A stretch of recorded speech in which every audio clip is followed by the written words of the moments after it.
live from the Findlay Toyota Studios. It's Cofield and Company on ESPN Las Vegas. A lot to get into today on another edition of Cofield and Company. They made it sound like another edition. No, we're fired up today. This is one of my favorite days. I think we've done this show, I don't know, I have to do count on it, 7 times. And they get better every 4 years, roughly. Every 4 years. Adam Hill is in. He's rarely in. And, of course, he had to sign up for the Tuesday after USA Soccer loses in the World Cup. And the internet exploded with, as always, advice on how we fix it. First, there was mocking and chiding. And then there was the advice on how to fix it. So we got 3 hours of how to fix USA Soccer. Like I said, if you listen to us long enough, this goes back now 20-plus years of doing these shows, and even before I was around you, I did it, in the late 90s as well. So I was going to spend all 3 hours I marked down so many tweets last night of people lecturing other people on why USA Soccer sucks and how it's going to get better and the frustration and all that. But first, let's take care of business today because our business is good here. We got Lotus Summer Fun going down, celebrating America 250. We're giving away domestic vacations. This week's vacation is New York City. You don't have to take it this week, but you're going to qualify to win this week. And we put out a keyword every day. 702-364-1100 is where you text it. Keyword to 702-364-1100. Don't send in keyword. Send in the word energize. Energize. I'm not going to help you spell it. Energize is the keyword. And this will give you a chance at a trip to New York, or you can take the cash. It's a load of summer fun. Brought to you by Terribles, Baylaw Injury Attorneys, and ESPN Las Vegas. So like I said, Adam Hill is here. Before we get into all the belly aching and how I got the easy fix, all that stuff. Can I say New York right now is the best time to be in New York? It'd be great. It's a beautiful time, yeah. No, you know what this weekend is? Is this the weekend? I think Arash was talking about this. There's a bunch. I know there's 2 big concerts. Well, it's the 30th anniversary of Reasonable Doubt dropping, which is Jay-Z's debut album, 3 nights at Yankee Stadium. Oh, wow. Incredible. And I was just literally texting with a friend. I was like, hey, what are you doing? He's like, just got to New York, ready for the show Friday. I was like, I hate you. Really wish I was there. Well, you have time off. Why aren't you traveling? Well, it's a big fight weekend. You don't even cover the fights anymore. What is this? I do cover the big fights. This is a big fight. Oh, big fights, yeah. It's a big fight. I was at the White House. You're out. Be at Con. Yeah, they sucked you back in with the White House. You're right. You kind of owe them. They gave you like one of 22 people access to be in the building. It was 8? It was only 8. You're one of 8 in the world who got to be near the octagon on the South Lawn. I think within 14 hours of the end of Saturday's fight, I'll be in Cabo. But yes, I'm not going to be in New York, which is sad for me. I thought you just went to Mexico. You're going back again? I'm going all over. Yeah, I'm going to Cabo. Where'd you go the first time? Rosarito for a couple days. And then we were bouncing back and forth to San Diego. It was a good time. Wow, I'm a boat guy now. I don't know if you know this. Went sailing. Yeah, went sailing. Well, you went sailing? No, we were on like a yacht. But yeah, it was cool. How'd that go? It was awesome. We went to Manny Machado's house and Juan Soto's old house. That's where we wanted to go on the boat. Did you have a tour guide, or is this one of your? Yeah. You're big on going on vacation and finding disasters and tragedies. I go on tour with I go on vacation with big celebrities, and not to sell them out, but there's somebody that sells yachts that's a big fan of Mitch Moss, big celebrity in the radio world. Oh wow! And offered him. I was hoping they were going to be a big fan of Cofield and Company, but no, he hadn't heard of us. But he was a big fan of Mitch Moss, and took us out, and he was like, "Oh, we can see anything. We can go anywhere." We're like, "Where's Manny Machado's house? Does he have like a boat dock?" And he did. Did you go on the dock? No, we just pointed it out, and then it was NASCAR was going on Coronado Island, so we kind of watched the races as we went around the island. It was Look at nice. you. You're very refreshed. I'm a boat guy. You don't look tired. You've had a couple of days off. That's a good thing, and now you go right back into the belly of the beast with the fights. And Conor McGregor fight's coming up this weekend. We're going to talk to RJ Clifford at 3:40 of this hour about the fight card. But I'll let you. You really love soccer. You're into this. Sometimes you're not so into it, but you love international soccer. You love the World Cup. What do you mean? Every 4 years, I just follow soccer. I don't care about any other time, and I just watch it every 4 years and pay attention to it, and pretend like I'm an expert, and then go away. Let it go away for 4 years. Which is what most people do. Oh yeah, and it's or they do it incessantly on air and then wind up losing their job. So somebody accused me of being a gatekeeper the other day. In a way, I am. Like, I was talking to somebody today who said, you know what, I really like when the World Cup's on and I enjoy it and I get to watch it and it's cool. And then it's gone, I kind of miss it and I think I should get into it more and I want to. I love that. That's great. What I don't like is for 2 weeks, the people that are, this is what soccer should fix. They should do this and this and this. And then it's over like, well, I don't really care about soccer anyway. Yep. Like, or they, the coach should do this. I don't like this tactic. I don't like this tactic. Oh, I never cared about it in the first place. You know what? I hate those people. I will say right now. I hate them. Despise them. And I've got so many. They infuriate me. Yeah. Just stop. If you don't want to watch soccer, fine. Don't pretend to be an expert for a week and a half and then say I didn't even care when it's over.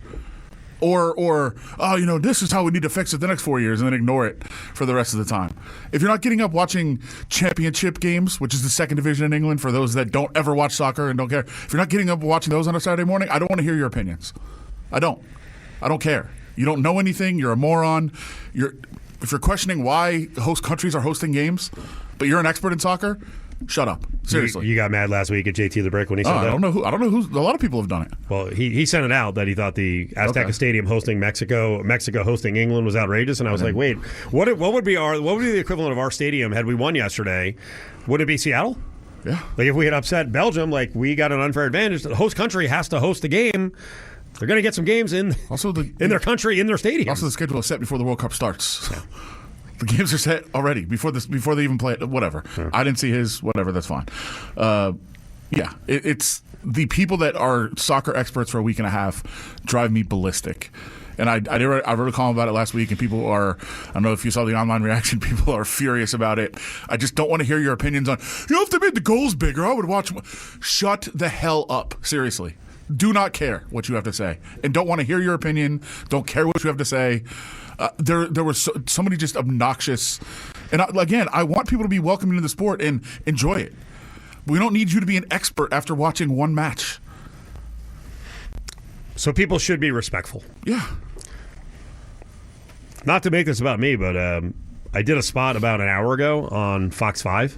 Well, Triple SEN. Did you talk about with Mariah? We need to start counting down instead of counting up in the minutes? No, I got done with the spot and it was like, it kind of sucked because I didn't give an opinion because it's not my place to give an opinion. And yes, I'm in the business of giving opinions, but like I'm going to lean on people who actually watch and know what they're talking about. Now, I think there's some intriguing talking points moving forward, and you and I, like I said, have gone round and round on this for myself 30 years talking about the fall of the U.S. in the World Cup. But I'm not going to go out there, and there were so many opinions last night. It was so annoying. First on the game.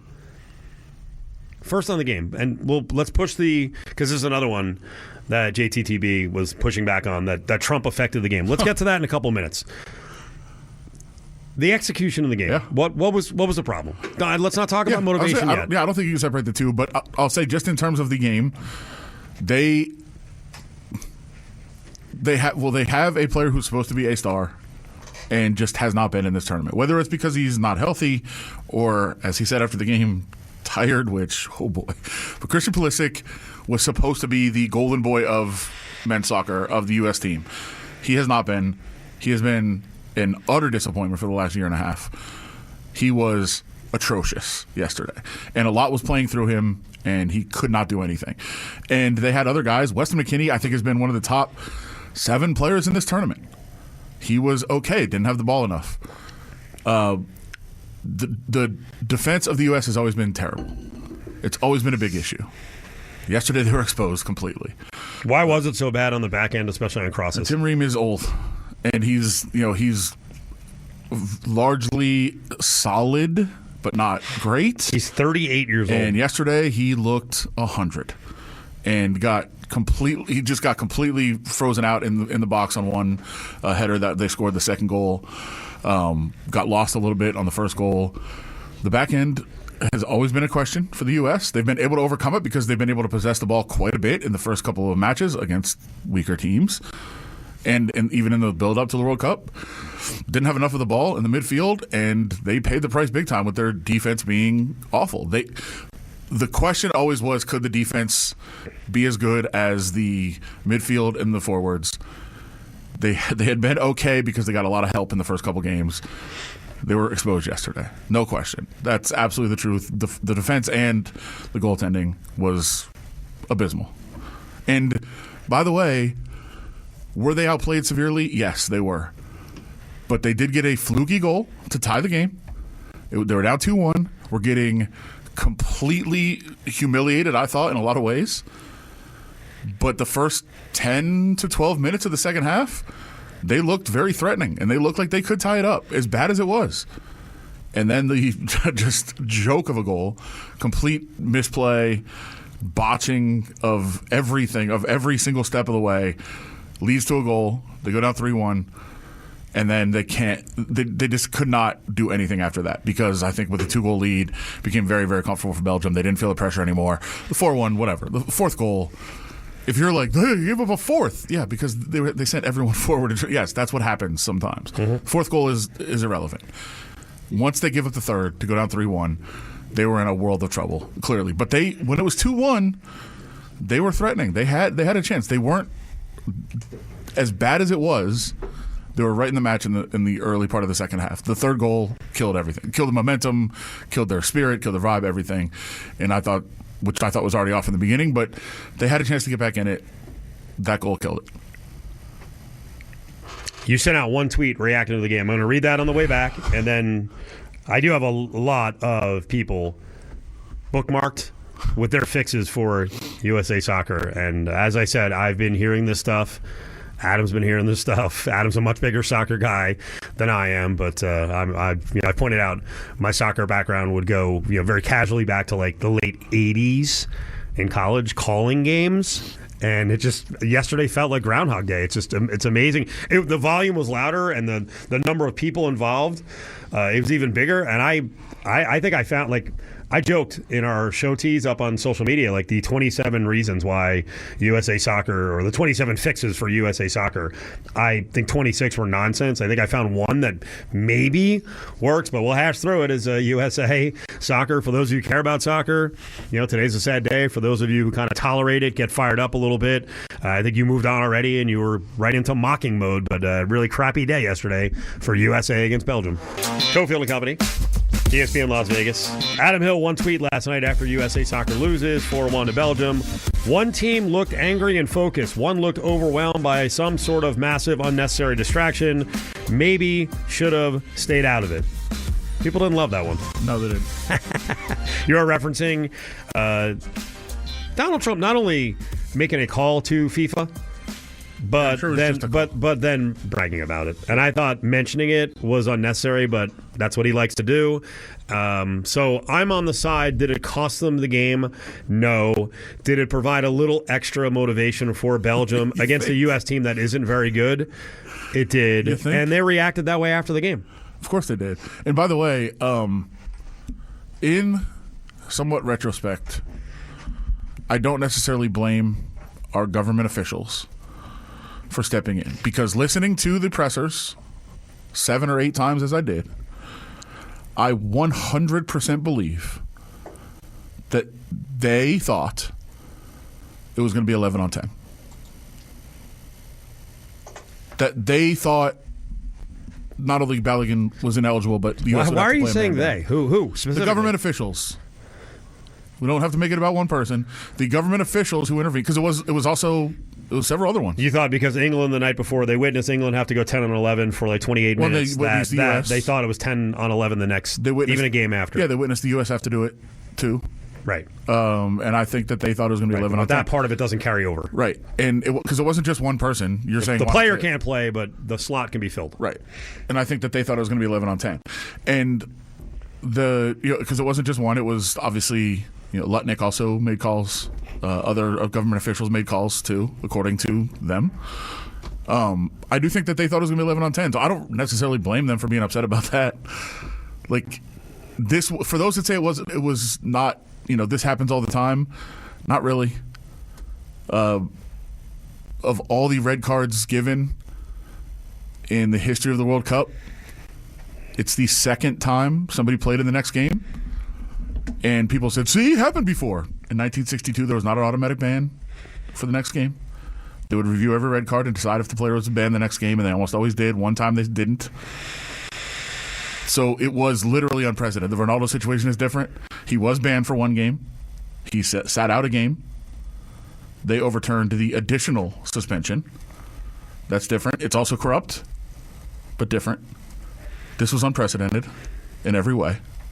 So just leave it there. That's true. Now, should he have got the red card? No. But that happens all the time. There's always unjust red cards. They shouldn't have given it to him. I wish that and by the way, as I tweeted out the other day, Phil Balogun is in my top, I'm going to say, 5 favorite players of all time. I was devastated that he was going to be able to play. It's good that he did, but I do think it absolutely dramatically impacted how the U.S. played yesterday, and certainly how Belgium did. And if you don't think Belgium, you think it impacted how the U.S. played? Absolutely. I think that they had the entire world. All they were talking about is how the U.S. cheated. They had to deal with that for 36 hours leading up to the game, and then people were like, "They weren't distracted. They just didn't cover anybody." Okay, why not? Why do you think they didn't? Why do you think maybe their game plan was a little off? Why do you think maybe they were looking overwhelmed? Yes, Belgium is better. They're not that much better. Like, there was something wrong with the team yesterday. No question about it. Now, is it definitely that? No. But is that an impact? I would say yes. And I certainly, if you think that Belgium wasn't impacted, you are an idiot. Look what they did during the game. Look what they did after the game. Look what their coach did. Look what their federation did. The players did the dance. They did it in the locker room. The coach talked about it. What dance did they do? They did a dance famed by a politician in the United States. So they did the Trump dance, the double D? Sure. A dance favored by a politician to mock him. And then they did it in the locker room. So they weren't thinking about it. They weren't motivated by it. They weren't inspired by it when they played their best game of the tournament. Lukaku certainly celebrated hard. He went right at the crowd. They talked about it. They tweeted after the game, the Federation from Belgium overturned this. They weren't thinking about it? It didn't drive them and didn't motivate them? Really? Now, would the result have been different? Probably not. But I do think both teams were impacted by the developments of the last 36 hours. Don Van Natta Jr., who's a very good writer, said FIFA's 11th hour red card reversal instigated by the president undermined the U.S. men's national team of their good vibes. Underdog superpower. Belgium did us a favor. If the U.S. had won, the victory and any success that followed would have been forever branded with an asterisk. Winning is meaningless without integrity and fair play. I saw others saying before the game that Balogun should say, I'm not playing. I'm going to do the right thing. I'm not playing. That's a tough position to Others went at J.J. Watt and said, country over fairness and rules? No. I will look. It was in. I know there was people that said I'm going to cheer for Belgium now.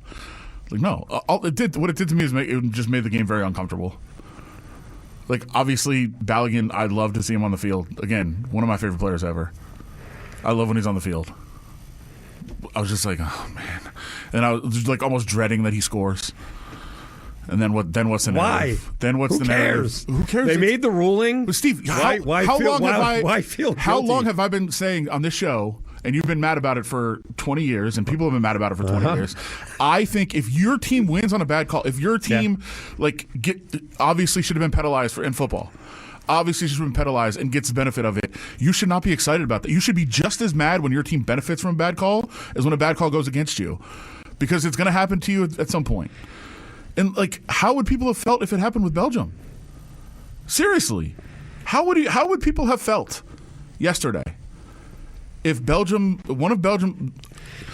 not the best player in the U.S., he's the most important player. If Belgium's most important player was supposed to be suspended for the game, and their president was like, "Okay, man, come on." Well, there'd be total outrage. People would be outraged, but you can't see that the other way. Like, you should be just as mad when an injustice goes for you as when it goes against you, because it's going to come back on you at some point, and you have no right to get mad about it then. Man, I have so many reactions. I'm excited for you to hear. Can you do this for 2.5 hours? No, I'm going to take a walk. For folks who think Adam is pretending, it's this and elections where he does not drive the bus. Like, you're mostly under control all the time. Josh Allen gets you out of control too. But there's 3 things. Because normally you're the conniver, you're driving the bus, you're the ball buster, but this is legit. I think I've turned some opinions in the Buffalo media, by the way. Oh, okay. A Nico said, "Now is the time to demand more from U.S. soccer. This is supposed to boil your blood. This is supposed to boil your blood. Sure. We were sold the idea of a World Cup on our soil, changing soccer forever." I don't know who sold that. First of all, it should. It should. It can help. Yeah, but there's a reality to what the team is and what the team has been. Right, but I know you always shouldn't said, be about the team. You always said 2026 was the target. Right. That's the arrival time. This should have been the year. And by the way, they did play really well for the most part until something changed the way that they were playing. I don't know what. But this was the year, and this team was good. They had a terrible game yesterday, for sure. But also, the people last night, they were like, "What? World Cup's over? This has been incredible. There's incredible matches still going on. It's going to be an unbelievable Final 8. I did think it did say a lot during the broadcast, though, in the waning minutes when the TV announcers were basically like, "Please keep watching." Yeah, they did. They gave like a pitch. I think it was Dark and Holden. I think we're doing the game. The loudest Americans that go up after a loss to social media are not the ones who are going to keep watching and probably haven't been watching the rest of the tournament religiously. It's been a really good tournament. It's been really exciting, and it's going to continue to be. It's been great for our big cities. On the again, I've got a lot of, hey, here's the future of American soccer. What needs to change? But there's also this hopelessness all the time, and I've heard it for you and I have done. I think the official count is like 6 shows following a World Cup exit. Well, one year they didn't make it. Yeah, 2018. But going back to the early 2000s, and then even myself in the 90s, hearing the same thing over and over every again. Time. Up on our Bay Law injury text line, 702-364-1100, you can text in. Brian said, "We won't be an elite soccer power until we, as a sporting nation, obsess over soccer to the point where the game dominates our sports pages and talk shows on a daily basis, and that just is never going to happen." That's true. Well, I don't believe the back end that to succeed at soccer or to succeed internationally at any sport, it has to dominate talk shows. There's only so many things that can dominate talk shows. But trust me, that's not holding us back. I mean, I think more discussion in between World Cups and more discussion possibly about the MLS.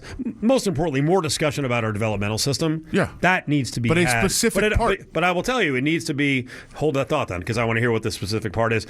But that needs to be, like 2 weeks from now, away from the World Cup. Yeah. Right? So the people who are really interested, and you're getting experts on to talk about it. But I want to talk about development on the way back. Soccer, USA Soccer gets blown off the field. Embarrassing. They got mocked on as the Belgian players really kind of piled on about the Trump angle on the whole thing. Adam Hill's very worked up. He loves soccer. He loves USA Soccer. RJ Clifford just sent out a tweet. I don't know if you saw it.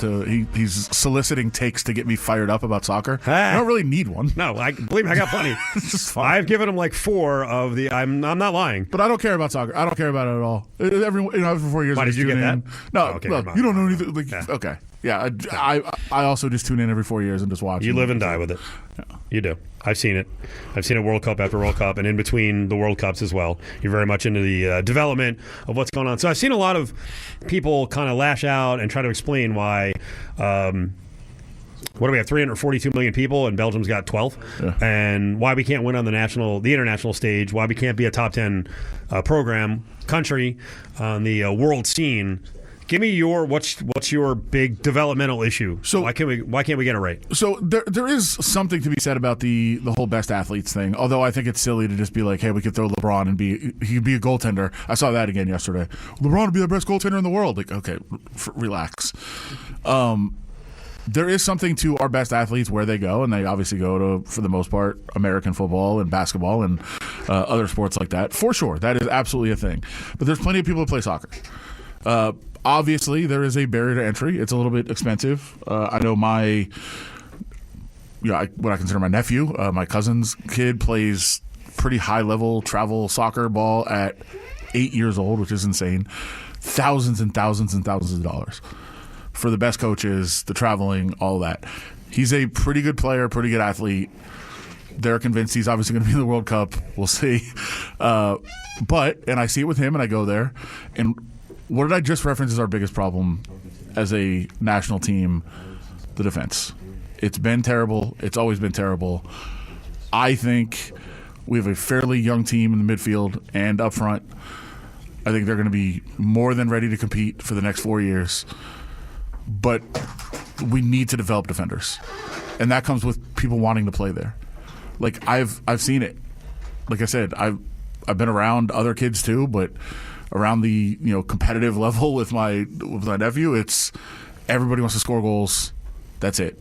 Score goals, make a pass in front. They want the highlight reel pass.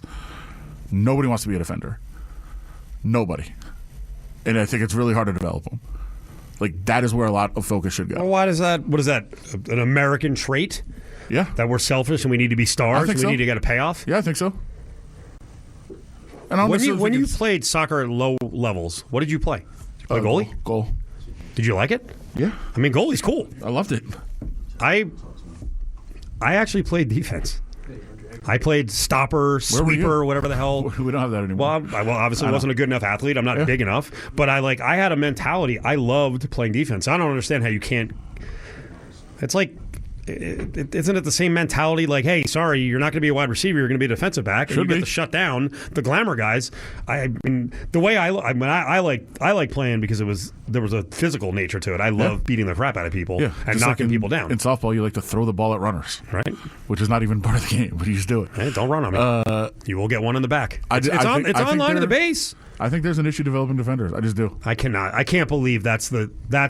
Come on. That's the take you came up with? Yes. That we're selfish Americans? Even as kids? I've thought about it for a long time. We cannot Kids are them. like, I have to score goals, otherwise I'm not having fun? Yes. And their parents. Their parents, by the way, too. Well, that could be a problem. They want them, they're like, why aren't you scoring? Even when you're playing defense, it's like, hey, come on, you can score. You can score the goals. I do, like, it's been a problem for a long time. Our defenders have been far behind our midfinders and our forwards. No, I get that part. But I didn't realize that it's hard to get kids to play the defensive positions. We just started stymie the speed on the other side. We just started knock their ass off. Forwards, actually. Because forward, especially in by the way, Balogun, who literally has never lived in the United States, which is another hilarious part of this entire thing. It's hilarious. That the inconsistency. Literally were just in court trying to make sure he's not a citizen. I said to Steve Kim yesterday, if they really wanted to make a statement about birthright citizenship, then they should have made calls and doubled down and said absolutely not. He should not even be on the team. Of course, kick him off. But for sport, things are more important. But you do need, and he's not huge, but you do need strikers with some athleticism and some strength that he has. That he might not have been playing soccer if he lived in America. I'm not sure. So I don't even believe that though, and we got to take a break here because we're going to do more of this in the 5 o'clock hour. But in a nation of 342 million people and all these kids playing sports, by the way, football potentially is on a backslide in terms of participation. We don't have an. I mean, good. Listen, good. You don't have to have like 6'6" kids playing up front, but we don't have enough kids, super athletic kids who are 5'11" to 6'2", who carry 200 pounds. We haven't.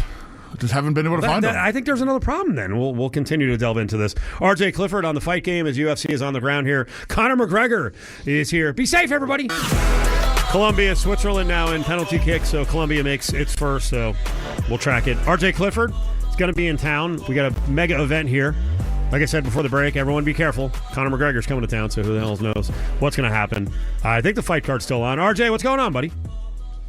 What's going on? Is the World Cup still happening? I thought it ended last night. Stop this. Just stop. Don't even start. It's over, this. Right? USA's out, so it's you still have to watch it. Just getting started. The good part. I can see that RJ is picking up on these rare moments when Adam is out of control, when he's not the provocateur. It's fun, isn't it?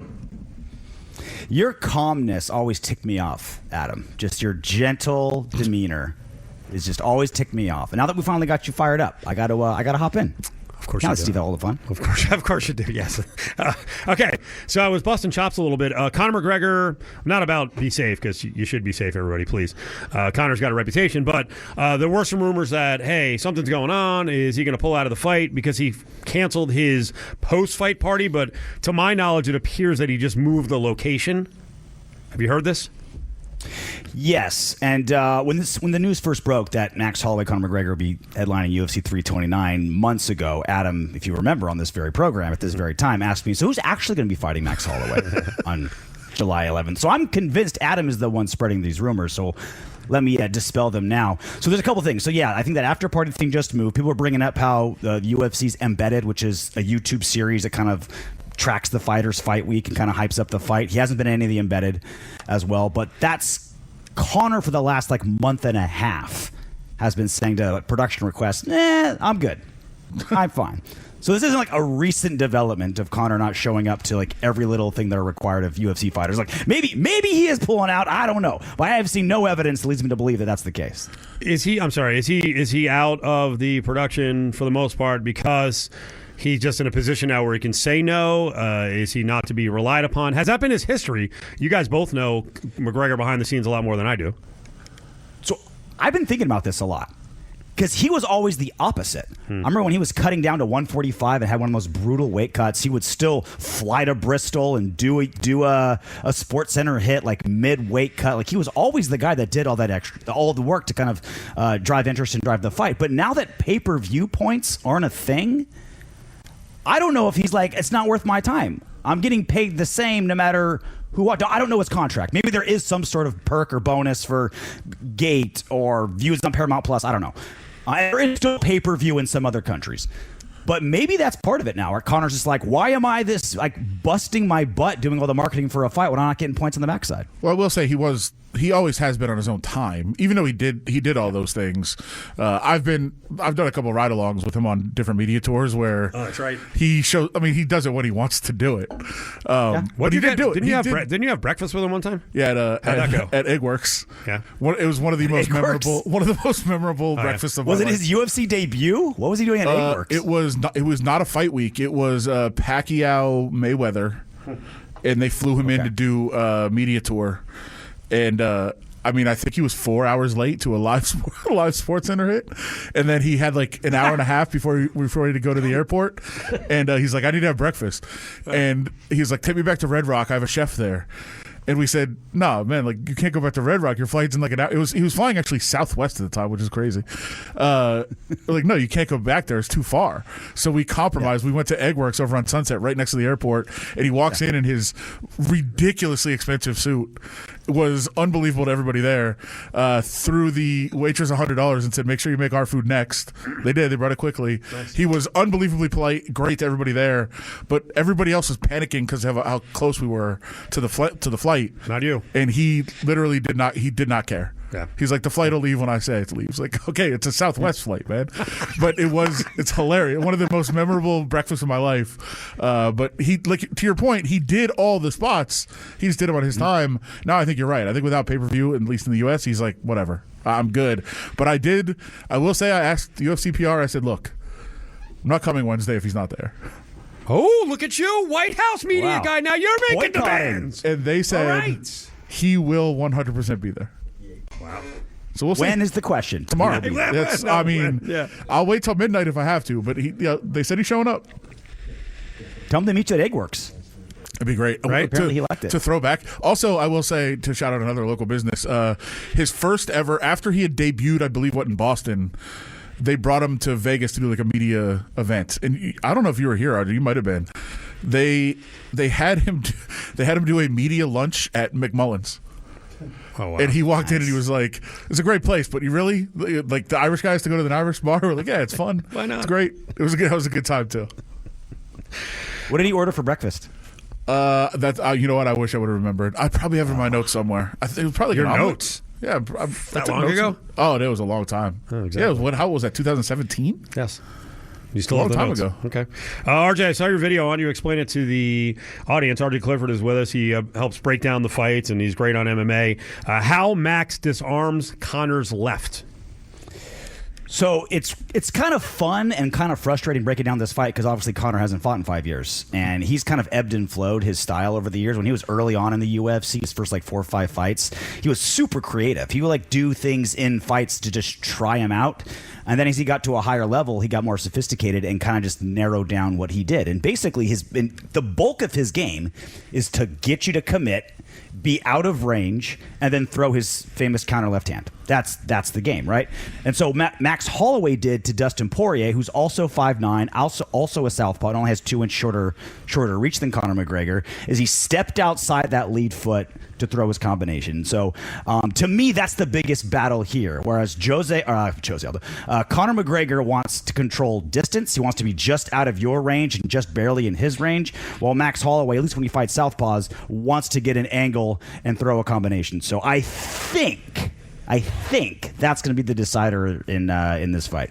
We have seen a lot of Max, as you said. We haven't seen Conor at all. I'm wondering how you're answering the question, because I've been asked a lot, like, what's Conor going to look like? Like, I don't know. I don't know if he's going to change up a bunch of stuff. I don't know if he's just what he used to be. I don't know if he's much slower. I assume he probably is. Like, how do we assess where we think Conor is going into this fight? Well, we can assess with little information we have with Conor, but we can also assess with Max. So Max has fought, I think, like 8 times since Conor last fought, something like 30-plus rounds. He's been knocked out in that time. He's still young. He's still in his early 30s because he was in the UFC as a teenager, but he's got a lot of miles on him. And so while Max Holloway has been active, his timing will be there. He's used to training camps, and his mind's constantly been on the fight game. Conor will be fresher.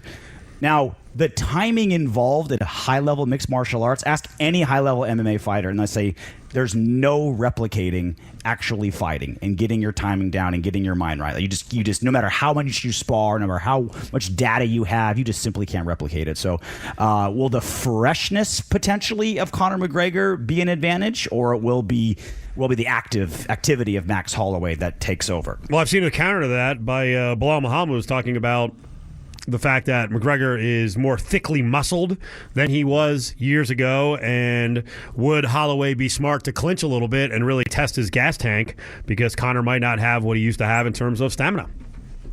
That's ironic, because that's where Conor goes when he is gassed. You look at rounds 4 and 5 against Nate Diaz. That's what he does, is he clinches, and he's sneaky good in the clinch. His little C clamp on the elbows, and throws his elbow. Knows how to get really good head position, and just kind of, he's a very underrated grappler. Like, no one thinks of him as a great wrestler, but he's got all the little tricks that you need.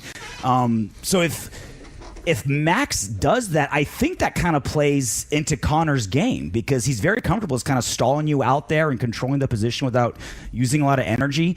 And I think they have about the same frame as each other. I think Conor's a little thickly muscled, but Max is a little longer. But I feel like the clinch is where Conor would find the most success. I think over the years, and maybe you can name a couple that stepped up and were fine with it, but I think over the years that one of Conor's advantages was dealing with the moment, and I think a lot of fighters did not deal with the moment, the enormity of the event with McGregor. Holloway should be fine, right? This isn't going to be something where even Holloway's like, oh my God. Max Holloway is the dude, and we all remember it, at UFC 300 in a fight he completely had done and still did with Justin Gaethje, the point down to the center of the mat, and got a knockout of the year, knockout of the decade at literally 24:59, the last second of one of the biggest fight cards ever in the best fight of the year. Like, that guy cowers from nothing. Nothing to be able to give a fighter, and that's, I think a lot of fans don't understand. Like, the point to the middle is it's cool. Like, oh, they're just going to throw down, not step backwards. Max does it when he's winning a fight.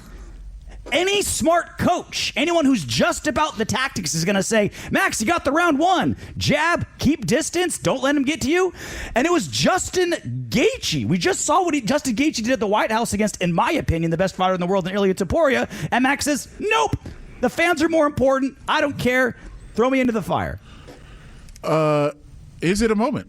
I guess that's my question. I will say I'm on a group text with a couple of people who are big fans, and somebody who's a former UFC employee who's not bitter, by the way, who still, enjoys it. And they're all saying, like, where is the buzz? Like, this is Conor McGregor returning for 5 years. Where is the buzz? I think it'll pick up later in the week, the press conference. I'm sure Conor will say something or do something to draw attention. But, like, do you feel it at all? It is quiet. For sure. And I think part of it is the hangover from the White House. That was still, arguably the biggest UFC card of all time, and just scope and enormity and obviously location.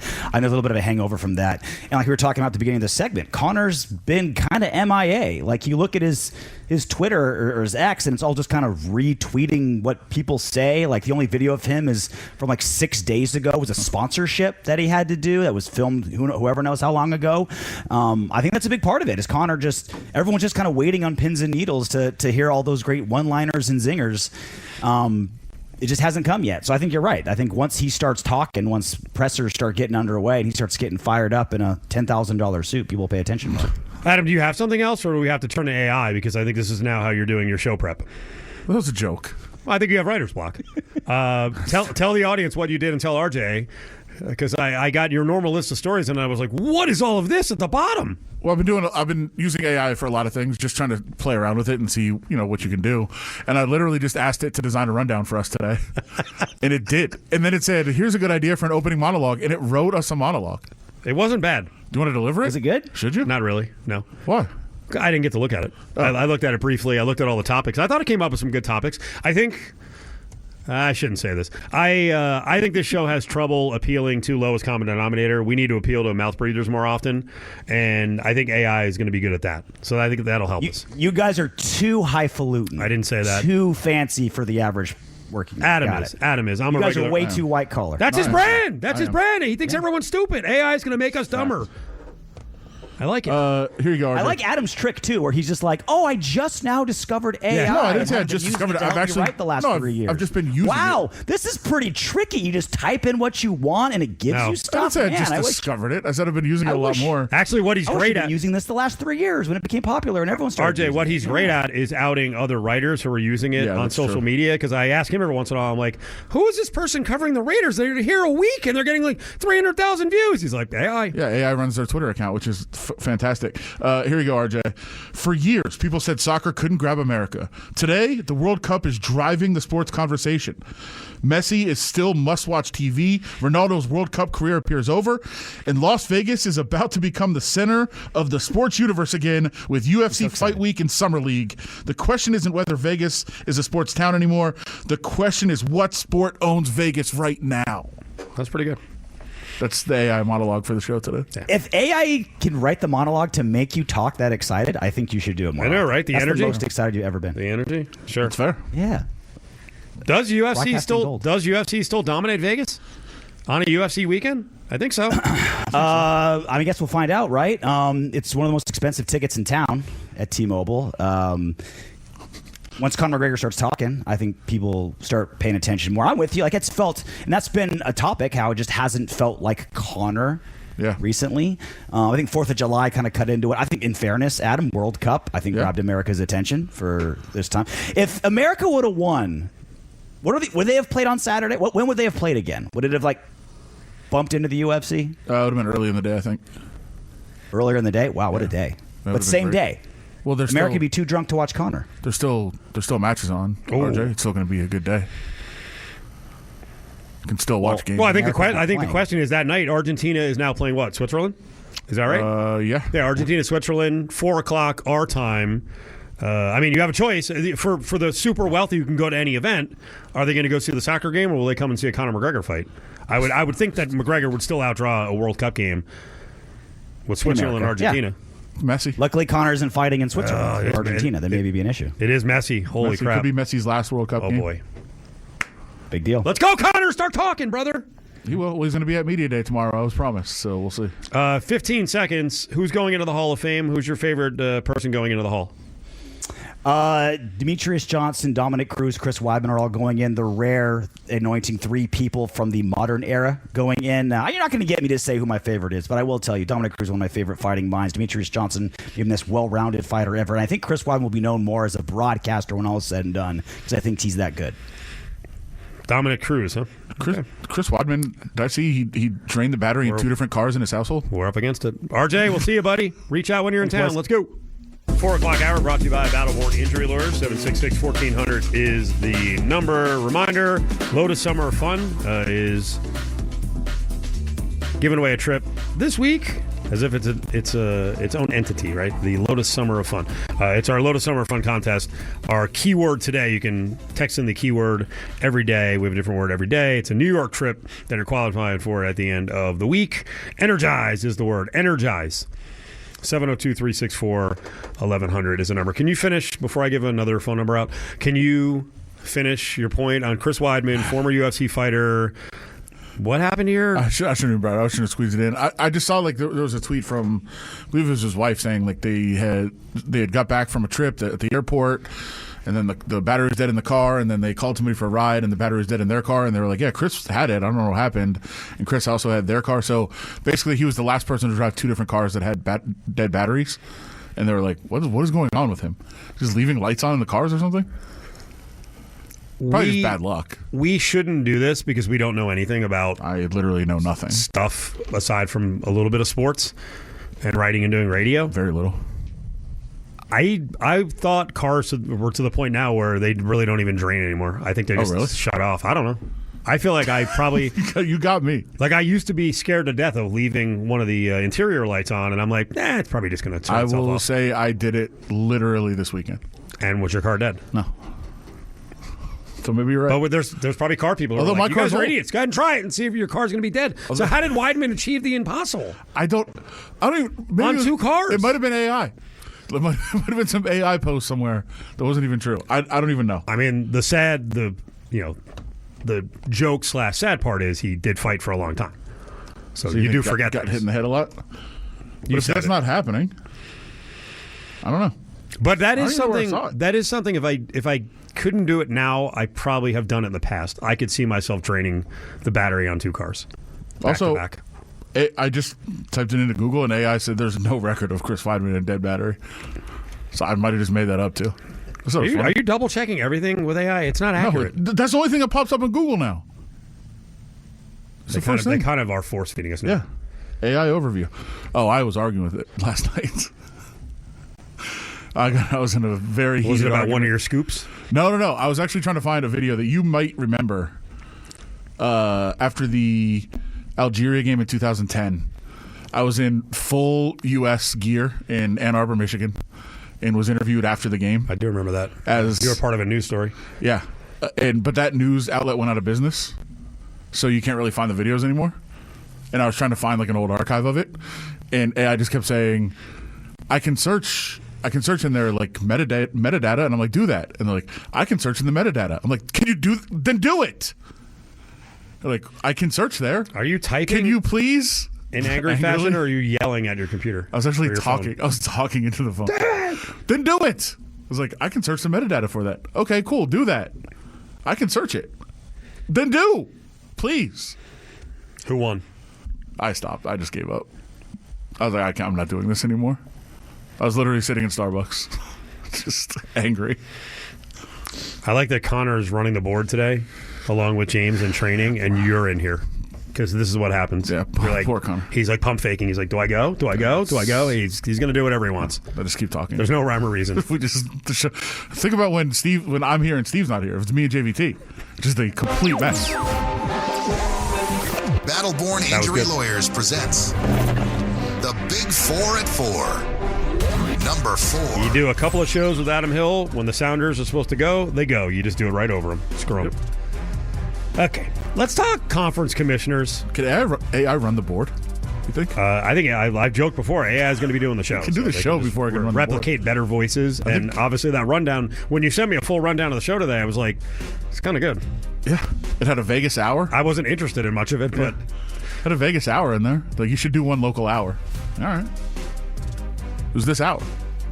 RJ Clifford was kind of right, as we're not starting the Big Four. RJ Clifford was kind of right. Your reading of the monologue actually had you fired up for once. Well, I was trying to do it. I was trying to give AI the. You were doing radio guy reading I didn't. an AI monologue. Well, I also didn't want to like diminish AI's abilities by just being like, well, here's the monologue that the AI wrote, like to make it diminishing its I get it. ability. I get it. Wanted to hype it up a little bit. Teresa Gould is the commissioner of the Pac-12. There's a couple of notes on the Pac-12 that are interesting. One, she said she would not release the financials of the new TV deal, what each school gets from the TV deal, because it was inappropriate to do that to the TV partners. Like, has it ever been inappropriate to announce the money you got, or is there a reason she doesn't want to announce the money they got?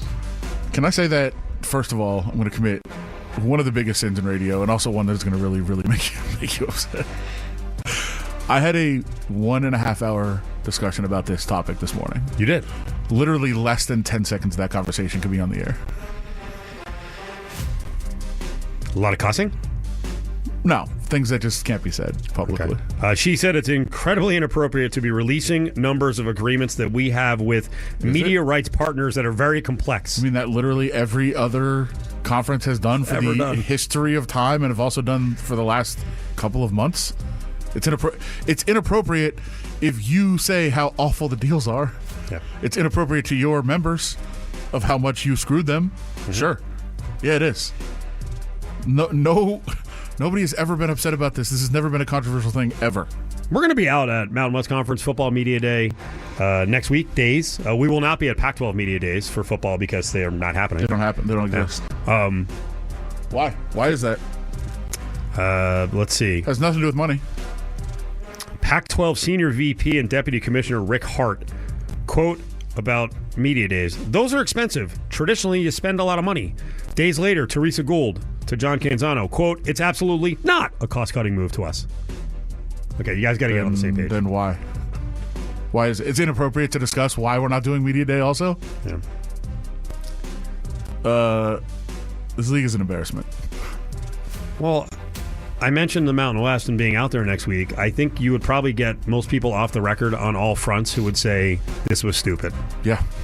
It should be one mega conference that actually would be pretty healthy, would have gotten some good TV deals. And why isn't adding North Dakota State for football, I think, was a coup, and Gonzaga for basketball would have been great. One big conference. Sure and would've. they legitimately could say, I still think they'd be on the outside looking in. They could say, hey, we're back as a Power 5. I would argue that they should be. If that was the case. And if you weren't adding schools just to add them. Yeah. To try to get up to, NCAA mandates. It should be a power conference. Nothing against UC Davis or Northern Illinois or Texas State. By the way, I love Davis. I have family in Davis. I'm excited to go to a game on the road there. Where's Texas State again? Where could I possibly San be going? Marcos? Well, it doesn't matter. They're not in the conference, so I'm not going there. Yeah, it is San Marcos. You're right. Yeah. Northern Illinois, State, San Marcos. Northern Illinois is. Oof. What is it? No, I just blanked. It's not Northbrook. Right, no, Northbrook's near Chicago. Hammock, I believe. Okay, I don't know. Anyway, so the look of the conference, both of them, it's a weird deal. Number 3. So, media guy from Texas Tech asked a question at the Big 12 Media Days. They're the first ones to come out with Media Days since the Pac-12 is not doing one. But it's not a cost-cutting. DeKalb. DeKalb, that's right. Yeah. Sean Dillon asked a question of Brett Yormark, and a lot of it, he's a commissioner, and a lot of it was about going after Texas Tech and, when you're going to go after Cincinnati. And Yormark walks down the stage and says, stand up. Ask that question again, and I'm going to give you the answer I want to give you. And it was like absolutely a threat.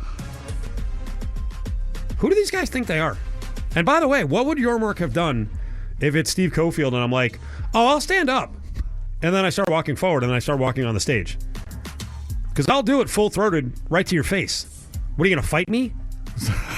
This is reminiscent of my biggest beef with a company member.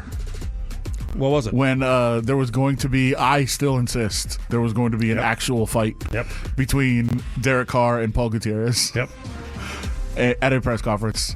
Well, because Paul actually gave one of the greatest answers ever, and I'm so dying to use it, where an athlete, Derek Carr, said, what did he say, pump the brakes? He said, you better watch your tone. Yeah, you better watch your tone. And Paul said, or what, Derek? Or what? Or what, Which is the Derek? greatest answer ever, because then the person's like, oh, wait, they kind of stared me down. Yeah. Now what do I do? And Paul stood up. And he was like, gonna start walking forward. It was incredibly tense. Willie, and then come on, Willie. Company member Willie Ramirez freaked out and panicked and said, Derek, and asked him, like, dude, let it go. Let it go. Don't bail them out of this. I wanted to see it happen. I'm still so mad. It was like 4 years ago. I'm still so mad at Willie. But these coaches and especially the commissioners at these media days, dial it down. Yeah. Okay? You're here to answer questions. If you or don't what, Brett? Or what? Or what? And the guy, I give the guy credit. He stood up, but then he became a bumbling mess. But then the great thing was, Yormark actually got really worked up and gave a really crappy answer. Because they know. Of course. They know this was an attempt to freaking bully Texas Tech, and we're all waiting. When are you going after Cincinnati with the Sorsby thing? Yeah. They likely knew he was gambling. Oh, they know. And they let him play. By the way, they're probably the ones that turned him in. Probably. Yeah. After they got use out of him. Right. They used him. He goes to Texas Tech. Texas Tech is like, all right, now he's ours. And somebody, we don't know who, we can't say for sure, somebody had knowledge of it and put it out there. My guess, of course, I don't know for sure. My guess is it was somebody from Cincinnati. So they probably knew. Where's their discipline? Sorry, I'm just thinking. Or what, Brett? Or what? Or what? Yeah. Stand up and say that. Okay, he did. Or what? Now what? Cut it out. Number 2. How do the Anaheim Ducks jack up free agency? Well, they have Leo Carlson, who is a young player who looks like he's going to be an absolute superstar in the league. He was doing a podcast a year ago, and he was asked about a deal that another player signed and said, hey, this guy just signed, he's about your age, just signed 8 years, $9.5 million a year. What'd you think about it? And he goes, I would take that today. I love it. Give me that contract right now. But they didn't have to do that because they still had him under control, and they knew he was going to be going into restricted free agency this year, and they'd probably be able to keep him. And even if somebody did sign him to an offer sheet, they'd be able to match it. What they didn't expect was that Philadelphia would sign him to a insane offer sheet, $18 million a year, highest paid player in the league potentially at 21 years old, not yet to stardom, but on the verge. And they're going to get 4 first-round picks in exchange, but they could have locked him up. If that was the case, 8 years, $9.5 million, if he really would have taken it, which he said outright, you usually don't hear players say that. Right. But he said outright he would take it. They have a habit of doing this. They take players into RFA. Who's they? The Ducks? The Ducks do. They jerk around. And they've had several players miss training camps the last couple of years because they were RFAs that they didn't want to sign to deals, and it's been kind of an ongoing thing. And they just kind of jack around with players a little bit, and they have the control, kind of, because when they're an RFA, basically you have team control, but if another team signs them, then you can match it. And they just said, go ahead, see what the market is, we'll match it. And that's kind of how they've operated. They did not expect this market to hit for Carlson the way that it did. And now, yeah, maybe they're going to get 4 picks out of it, but they are about to lose a potential star player that they could have locked up to a long-term deal. Top story. Number 1. And we'll call an audible here. I want you to answer something in the final seconds before we go to break.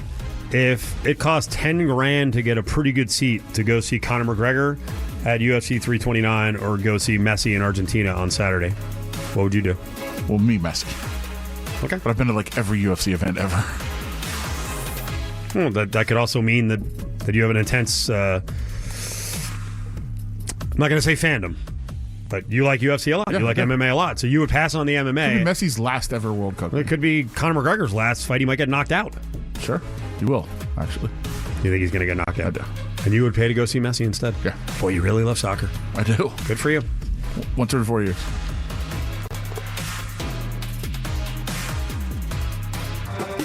Adam Hill, Cofield, coming up on the halfway point of Cofield and Company. It's brought to you by Battleborn Injury Lawyers. Let's bring in Ray Kluever. Joins us every Tuesday to keep us abreast of what's going on at the William Hill Sportsbooks. Ray, what's going on, buddy? Hey, Steve. Hey, Adam. How you guys doing today? What a great, fantastic day for sports. Yeah, Adam's not doing well. He's very annoyed about USA Soccer losing, but more importantly, all the experts coming in on social media to tell us how USA Soccer can win in the future. I don't know if anyone really knows what they're talking about. The other thing is, what happens to the World Cup now? What happens to your handle? What happens to the betting?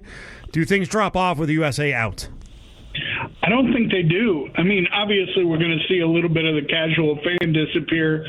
You know, it was funny. I was at a store today, and they had U.S. soccer uniforms and shirts up, and they were heavily discounted today. A little different than it was a couple days ago.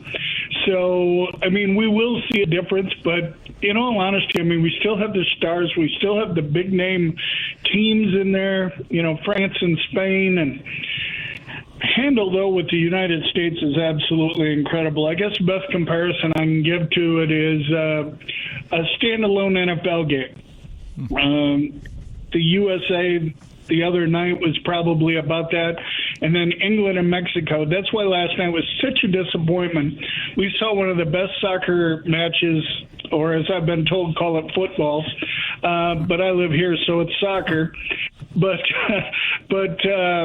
you know, when you have just a classic matchup with Mexico and England, and then the very next night we're all pumped up, how'd you like to pay $4,000 to go to that thing they call a soccer match last night between the U.S. and Belgium? Well, I have two very, very good friends who did, and I was laughing at them all night last night.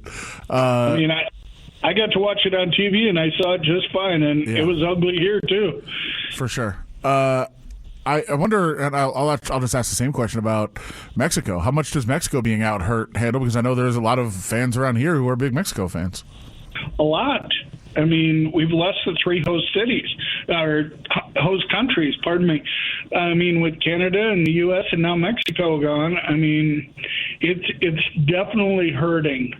But the excitement of the World Cup, I mean, today was unbelievable. These 2 matches were incredible. I mean, I watched as much of it as I possibly could. I was glued to it. And, I mean, we're talking about Djokovic going 5 sets at Wimbledon today, and he takes a back door to what happened in soccer. I mean, Tom Brady commented that 28-3 might have to take a back door. I guess that kind of leads me to I don't know like how difficult it is to compare, but how much has it affected tennis handle with a big tournament going on when you've got World Cup? Are people just? It seems like that'd be kind of the same audience, maybe. Like, are people just kind of tuned out on tennis? Well, I don't know about tuned out. We're very fortunate that it's early in the morning, so. I don't know if you know this, but gamblers usually like action. I know it's breaking news, but they like action. And when you have 5:30 in the morning tennis matches and 7:30 tennis matches, they tend to want to bet them to get their day started either good or bad, and then it leads right into the World Cup. So I don't know if it's really taken a back door, but with England still in the World Cup, it definitely does affect the Wimbledon handle. Luckily, we've still got some stars. I mean, with Coco Gauff beating Jesse Pegula today, and my favorite tennis player, Naomi Osaka, getting beat, I wanted to have a celebration tonight just because of that. But the women's side is interesting. Djokovic winning in 5 sets today, incredible. So that will draw some attention as we go into the last week.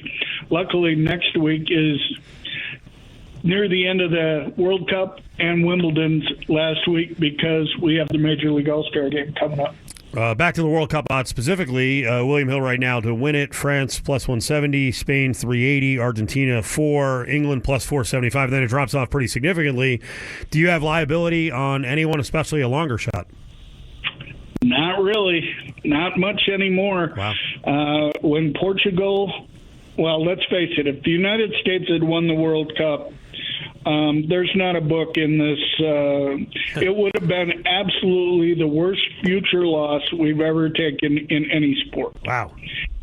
And I don't think we're alone.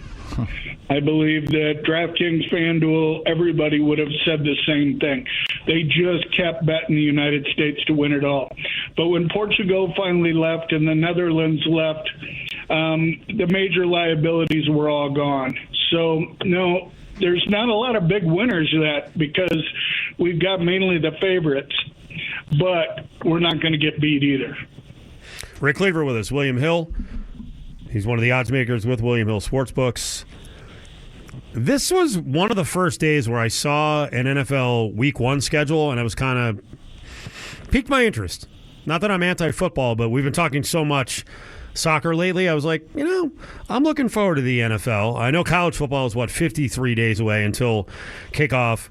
How much action when do you start getting real action for Week 1? About a month ago. Oh, wow. And I'm not kidding. We have such a huge menu that the action just keeps coming on the NFL. I mean, it's a never-ending thing. I mean, it used to be that we wouldn't even put season wins out until mid-July. Now they're out in March.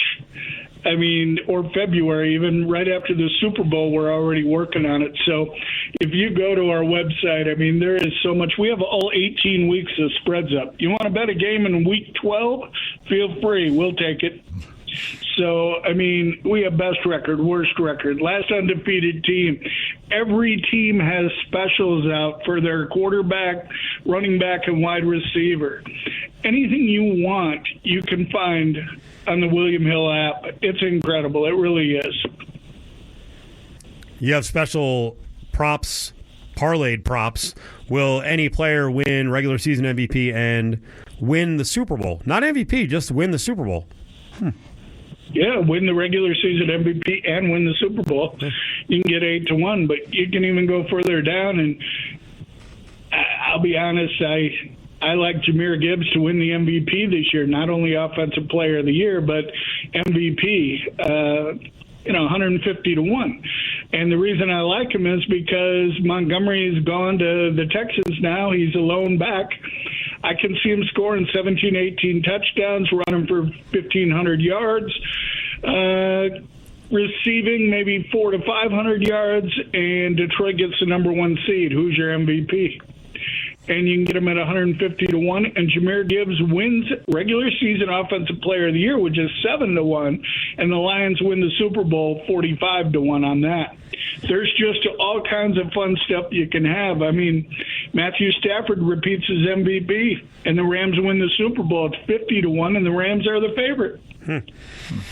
As you scroll through the menu, it is pretty crazy up on William Hill. I wanted to revisit something we talked about a couple months ago, and that is the health of Patrick Mahomes and if he will be ready to go at the beginning of the season. Ray, if I remember correctly, you said, hey, you know what? Andy Reid may not be in a real hurry at the beginning to have Mahomes out there. You guys do have a prop up for Chiefs regular season team total points over under 415.5. I love the slug on this.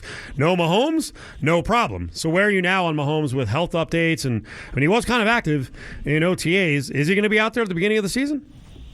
Sounds like he is. I mean, everything we're hearing, he's way ahead of schedule. I mean, like, way ahead of schedule. And unless he sees a setback during training camp, I think he's good to go on. I mean, I think he's such a competitor, and it's real evident. I mean, from the flopping to everything else he does, the guy wants to win. He'll do anything to win. He doesn't care what people think about him. He wants to win. And after going 6-11 last year, I really believe that he is mega motivated to be as good as he possibly can this year and be ready. From everything I've heard, he's working out every day. It sounds like he's going to be a go. Were you watching footage of him walking into the wedding and seeing that he was walking okay in his tux? Ray's checking out the wedding highlights? Yeah. I was sitting a row behind him. Nice. Hey, I got a Cartier watch from Taylor and Travis, nice so gift. We're all set. Last one, we were just talking about Conor McGregor still moving the needle with UFC here in town. He's been off forever. The buzz hasn't been tremendous at the beginning of the week. I'm sure it'll heat up. You guys have Holloway at -210, McGregor back at +175. Are you starting to see action on UFC 329? Yeah, about 2 weeks ago, in all honesty. It started last week with there being no UFC. We got quite a bit of action on that fight. I mean, a lot of it has to do with Holloway's better, let's face it. McGregor hasn't fought in 4 years.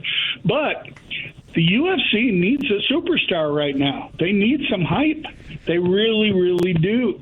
And it would not surprise me, conspiracy theorist or not, if Conor McGregor wins this fight, to create some hype, and then he'll buck for a title fight and a big pay-per-view or a big TV audience, and here we go again with the money. So money dictates sports right now, and I'm not putting a nickel on the fight, and I usually like to bet these, and I can't do it because I just think that the UFC really needs McGregor to win this fight. Ray, you have a good week. We'll talk to you, buddy. See ya. Sounds great. Have a great day, guys. Are we both opposite Ray on this, on the -210? Yeah, I think it's incredibly low. I love Holloway. So do I. Also, do you have the odds in front of you at William Hill? Mm-hmm. What is Gable Stevenson? Because I've seen him as high as -4,000 out there. He's actually a very affordable -3,000. Oh, nice. What a bet. Well, can you do a notes section? I was asking RJ Clifford about Ellison, his opponent, that his nickname is the Snack Panther. Okay. We got to find, I'll ask him tomorrow. We got to find out. You're going to ask him, okay, sure. Where he came up with the Snack Where Panther. did the name come from? He is, he might be a 205er is the problem. Yeah. And that goes with the nickname, the Snack Panther. They do not want Gable Stevenson to lose. All right, weird day going down. We had... We haven't even gotten to the Argentina game. We'll get to that in the 5 o'clock hour. We had Switzerland advance, so they're going to play Argentina. That was on PKs. So Colombia's out. We just had, I think, I'll say without looking at the numbers, a top 5 most efficient scorer in the WNBA just got released. from our hometown team. So we'll get to that in a couple minutes. But every day at this time, we do our A's Spotlight. Is this whole thing coming unraveled? Can they recover? And they're certainly in the right division to recover because I don't think it's going to take 95 wins to win the AOS. But what are you seeing with the A's that has led to a terrible end to June and a slow start to July? I would say that's the biggest benefit is the fact that they pretty much just have to get to 500 to win the division, I think. I still think it's going to take like 86, 87 minimum. And I know the stadium is conducive to high scores, but I watched a couple games against Miami, and oh boy, they just couldn't pitch. It was unbelievable. It was just well, what is it now in the next two stops? Because it's at Detroit and at Chicago. Yeah, they're down 2-1 right now to Scoobel, the fourth. It was. I mean, the problem is it's starters, it's relievers, it's everyone, and they even climbed back in the one game. I think they gave up 7 in the first 2 innings, down 7-0. And then they clawed back in. It was 7-5. They had 2 runners on. Like, all right, they're right back into the 4th inning, and then now all of a sudden it's 10-5. Like you can't. They can't get any kind of momentum back. They can't re-seize control of a game. It's getting away from them, and they're not able to turn things around. So I think this is part of the growing process, part of learning how to kind of fight off those downtimes, how to get out of a slump. It's the things you have to learn. It's why they have a fairly young team that needs to continue to grow and figure it out. And you can't panic, and you can't win. You can't win games just in one at bat or in one inning on the defensive side. Like, you have to just grind out and find a way to turn things around. And that's part of what they're learning right now. Jacob Lopez called back up from AAA. Cade Morris goes back down. Jacob Wilson, who I do think is a big key in their offense, and he's been in and out lately with injuries. He's reinstated from the 10-day injured list. And now the question is, do you look to Vegas for more offense and Tommy White? And I will say, Adam, this is one of those rare moments where, you know how I am around the trade deadline, right? I always want to add. Parles and I were talking last week, and Jeff was saying, and think about it, there's only like 6 teams that are really out of the playoff race. That means there aren't going to be a lot of people selling. And if you can be a seller and actually get something of extra value because you're one of the only sellers, maybe the A's need to consider selling. Now, who would they sell? It's a good question. I mean, to me, yes, because my only objective, and maybe it's selfish from our perspective, is my only objective is 2028. Like, I really don't care how this year and next year go. But I know that's not how a team can operate. But it is at least a timeline to think about and to look at it and say, what helps us. I've kind of said the same thing about the Raiders. I've said every decision should be about 2027. The A's would be an extra year, 2028. And how do you get better for 2028? How do you make sure you're in the position that you're not building up when you're in Vegas, that you are ready to compete when you're in Vegas? And again, it's a selfish point of view because we're here, but I do think that should be the timeline of the organization as well. I think that they should be on that same track of who cares what happens in Sacramento. I mean, I know you have to get fans excited and that sort of thing, but you should want to compete when you are in Vegas and when you're in the new stadium, which could be 2029, but we'll see. What if your best trade piece in his seller's market is Shea Langoliers? Well, the contract's interesting. Mm-hmm. I mean, it depends what you would get. Because I don't think, for whatever reason, when you look at the salaries, catchers aren't valued. So what would you get for him? I mean, I'm not giving them away. It's actually the opposite because you don't have to pay them a ton. Yeah, there is extra value on one who can hit the hell out of the ball. You would think. Coming up, we're going to give away some more Summer League tickets and talk to one of our NBA guys, John Browner, right here on Cofield and Company. Remember, this hour is brought to you by Battleborn Injury Lawyers. Call from anywhere in the state of Nevada, 766-1400, 775 in the north. So 5 o'clock hour, we got a lot to get into. More of the lessons from the internet on how to fix USA Soccer, which is laughable. No one knows what you're talking about. Cut it out. Adam was on the road, and he decided to... well, you were just in San Diego, right? And you were also in Michigan. Who's got better Mexican food? San Diego. Is that right? Yeah. Is that right? Okay. Also, you know what I learned today? It's funny. They just opened the first Chipotle in Mexico like 2 weeks ago. That seems counterproductive. There's no way it can do well. There's no way. You wouldn't think. I guess they're going to try. If they'd like to sponsor the show, this part of the show is brought to you by Chipotle. Look, I like Chipotle. I was at Chipotle. That's why I looked it up. I was like, I wonder if they have Chipotle in Mexico. They do. They just opened. But I can't imagine a lot of people are going there in Mexico. It's delicious. We'll build on that. Sure. Your Michigan trip. John Browner is in San Diego. He's in Southern California. He's doing stuff with the Sporting Tribune. We like to lean on him for basketball talk and lots of other things. John, how are you? What's good? How we doing? We're good, man. We're good. We're thinking about Mexican food in Michigan, which apparently is not very good. You were I didn't want you to kind of shy away after I made the comment about no one knows what they're talking about with the World Cup, but I am curious to hear what you thought of yesterday and what do you think our problem is. Oh, listen, we got scammed. This ain't hard. We got scammed by the U.S. Soccer Federation, whoever's in charge, that's been pumping us Christian Pulisic since he's been 17 years old. We got scammed, man. We got sold a bill of goods. And when we actually had other players around him, like the fact that we never heard about Flo Balogun, well, I didn't. Let me speak for myself. I never heard of Flo Balogun until the tournament started. I started watching him play, and I went, whoa, who's this guy? Like, they conveniently left all these other dudes out and just kept telling us about Christian Pulisic. And he is about as durable as a wet piece of paper, man. This has been unbelievable. It was utterly unbelievable to watch him choke. I'm talking about pre-injury. He got hurt. The injury was valid. I'm not talking about the injury. I'm talking about before he got hurt. He was invincible anyway. What a sham. Guy's a sham, dude. Guy's a sham. I'm so disappointed in that team. You know, it's interesting because normally a strong take on soccer would get my partner Adam Hill all mad and he'd fight you. But I think Adam is on the same path. Adam, what is the problem with Pulisic?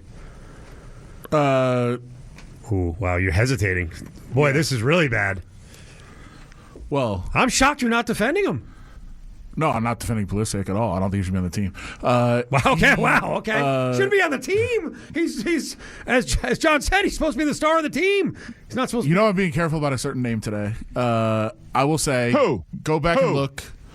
He's being careful about Trump, but what does Trump have to do with Pulisic? Go back and look when the analytics from when Pulisic scored a goal and did the dance. Since then, He did the Trump dance. wow, he has done literally nothing. Did he get a ton of hate or celebration for doing the dance? Well, both, obviously, from each side. Ever since then, he has done nothing on the field. But I don't get atrocious. John, what's the correlation on that? Do you have any clue? No, this is listen, I ain't scared to say nothing. Whatever Trump touches dies. It wilts and it goes bad. The only Knicks game he was present for, they lost. He gets involved with this. Again, he doesn't play, so it isn't technically it's not his fault. But he got bad karma around him because the second the Belgium saw this, they got so mad.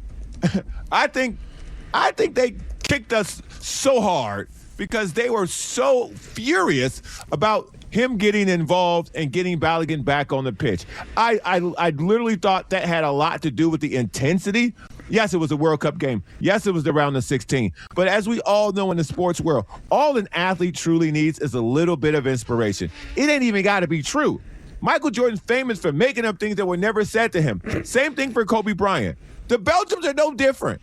But they actually had something tangible. They felt cheated. They felt like FIFA, a corrupt organization, did something super corrupt and let this guy play after he was ruled out, and that fired them up, and they came out guns a-blazing, and we came out looking at Christian Pulisic to do something, and he just stood there with his hands in his pocket till he kicked his foot into another guy's leg. It was just an embarrassment, man. 14 USMNT games for Pulisic since he did the dance. 1 goal, 3 assists, average match rating of 6.6, which is awful. Really? Yeah. Look at you with the analytics. And he's a star. Yeah. He's a star. No. Weston McKennie's a star. Weston McKennie was one of the best players in the entire tournament. He was fantastic. He was great.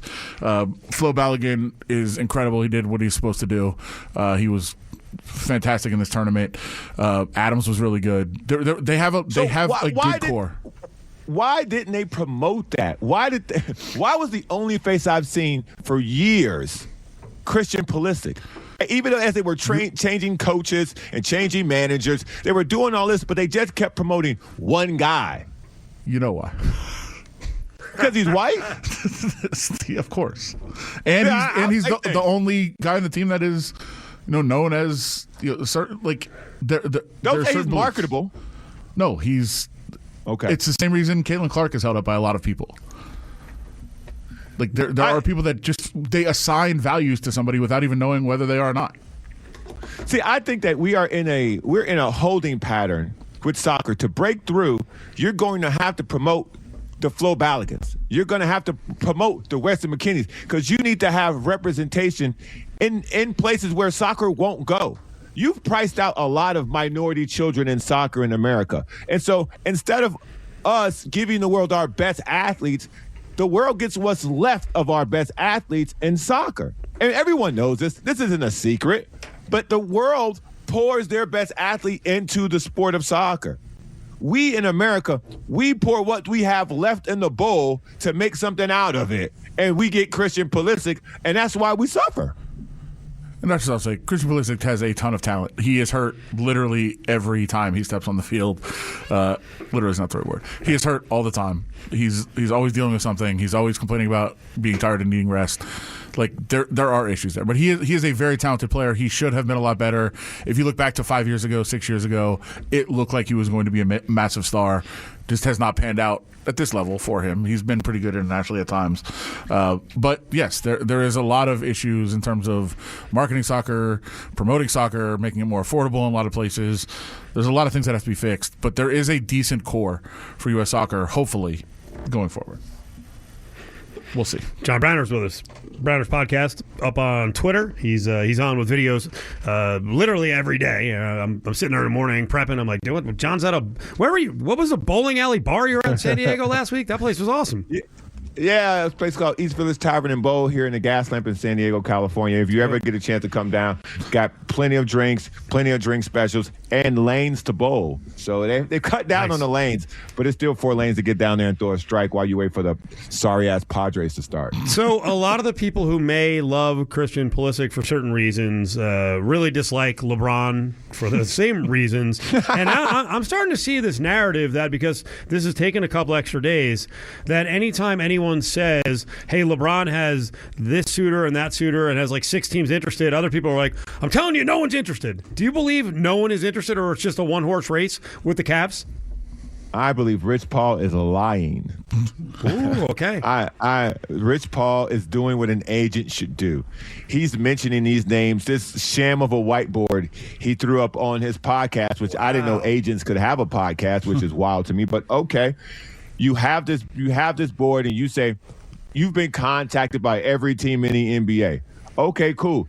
I know LeBron doesn't want to play for at least 15 of those teams, so why even bother putting him on the board? So I think that this is literally a 2-horse race, and I think he's selling himself to them outside of Cleveland. I think he's selling himself to them more than they're selling themselves to him. I think the Golden State thing seems very mutual, and I think that's the best outcome for everybody. Him going to Cleveland just for them to get bounced in the second round doesn't look good on his resume, and it doesn't look good for the NBA. Yeah. This is a one-day contract situation, LeBron. This is like a Kyle Lowry thing. Kyle Lowry went back, retired today in Toronto. Kawhi was there. Why? I don't know. I know he got traded there, but okay. Kawhi's there. They're celebrating. They're hugging. LeBron James needs to have that type of ceremony on a much larger scale on a one-day contract situation in Cleveland. Give the man a parade in Cleveland. For him to go and play another year in Cleveland, it's not a good look. I don't believe that many teams are interested in him. I really don't, because it's a one-year rental, and when you rent LeBron for 1 year, you bring everything that comes with LeBron for 1 year, even at this advanced age, and I just don't think people want to deal with that. So you think at a discounted number, I mean, the Heat would deal with it, right? He's got to have Pat Riley in his corner. I mean, the other club, I was just thinking about it today, and I've already mentioned this with LeBron to the Celtics, but I have I don't do NBA money. I don't care. The salary, I don't do it. Okay? It's too complicated. Well, it's ridiculous, because then all of a sudden you see someone get signed, and you're like, oh, well, okay, I thought they didn't have a chance. Like, what is Draymond Green waiting for? Could you? I have no idea how it would work money-wise, but imagine Draymond Green and LeBron on cheap contracts to the Celtics. Well, Draymond Green is waiting for LeBron to make his decision, because the idea of Draymond Green opting out of his contract was to kind of make room for them to find a way to land LeBron. But if LeBron doesn't want to play ball with his buddy Draymond Green, this should be a signal to Draymond Green to go ahead and get your deal done. I think the Warriors are going to do the deal with Draymond no matter what, because they have the freedom to do that, because he's their player, so they can go into a space that they can't really go with someone else by re-signing Draymond Green. The idea of LeBron James joining them, they need financial flexibility to offer him something respectable. I think that's what that's about. I don't think you're going to see Draymond Green on the Boston Celtics. I don't think you're going to see LeBron James on the Boston Celtics. This idea of where LeBron goes, I really think that everything around this is just smoke. This is no fire, and it's a smoke machine, and it's been planted by Rich Paul. John Browner's with us. What do you think of Rui Hachimura signing with the Clippers? Thought it was laughable. Weird, right? I mean, if they're doing the rebuild, what's the point? What the Clippers are doing something that I really don't understand. So you're building a team as if you still have Kawhi Leonard on it, but you don't have Kawhi Leonard on it. So what is Rui Hachimura going to do for you? You get Keaton Wagler with the 5th pick, and instead of now organizing this team so this 5th pick can get the most shots and see if he's the guy, you're bringing in guys who are going to command 10 to 15 shots, because they're still talking about trading for Peyton Wallace at $20 million a year or something close to that. That's going to cost you 15 to 20 shots. So then you got Darius Garland, who needs his shots. And then at some point, Keaton Wagner's going to have to shoot the ball. I don't know what they're doing. After trading Kawhi, they really feel like they got caught with their pants down because of this investigation with the tree planting company. And they're trying to figure out what to do now, because I'm sure the league was like, wink, wink, hey, you can't re-sign him. He can't stay there. He's got to go somewhere else. And I think a lot of this is playing out because people close to Kawhi are no longer allowed to negotiate contracts. Because if you notice, he hired a new agent to negotiate his new deal in Toronto. And that's usually done by Uncle Dennis, who's a close member of the family. He's been doing Kawhi's business for a while, including this aspiration situation. And so the NBA basically said, no more of that. So he had to fire Uncle Dennis, hire a new agent. And so I think that has more to do with it than anything that they're scrambling now. John, great spot, man. We'll talk to you next week. Have a good week. As always. There he is. Browner's podcast. John Browner, he's up on Twitter just about every day doing his own videos. He was out at the bowling alley in San Diego again yesterday, and he is part of Sporting Trib today that they do each evening, Sunday to Thursday. So the breaking news in the WNBA, and it was... When I first saw it was just like, thank you to Kennedy Carter from the Aces. Like, wait, what? She's been waived? Explain this one. Or will we ever get an explanation? I don't know if we will. I'm working for you. The Pistons just traded Karis LeVert, which means there's something coming. So, kind of getting excited. Could be a KD deal. Kennedy Carter averaging about 14 points a game in 17 minutes, shooting 60% and 52% from three. Yeah.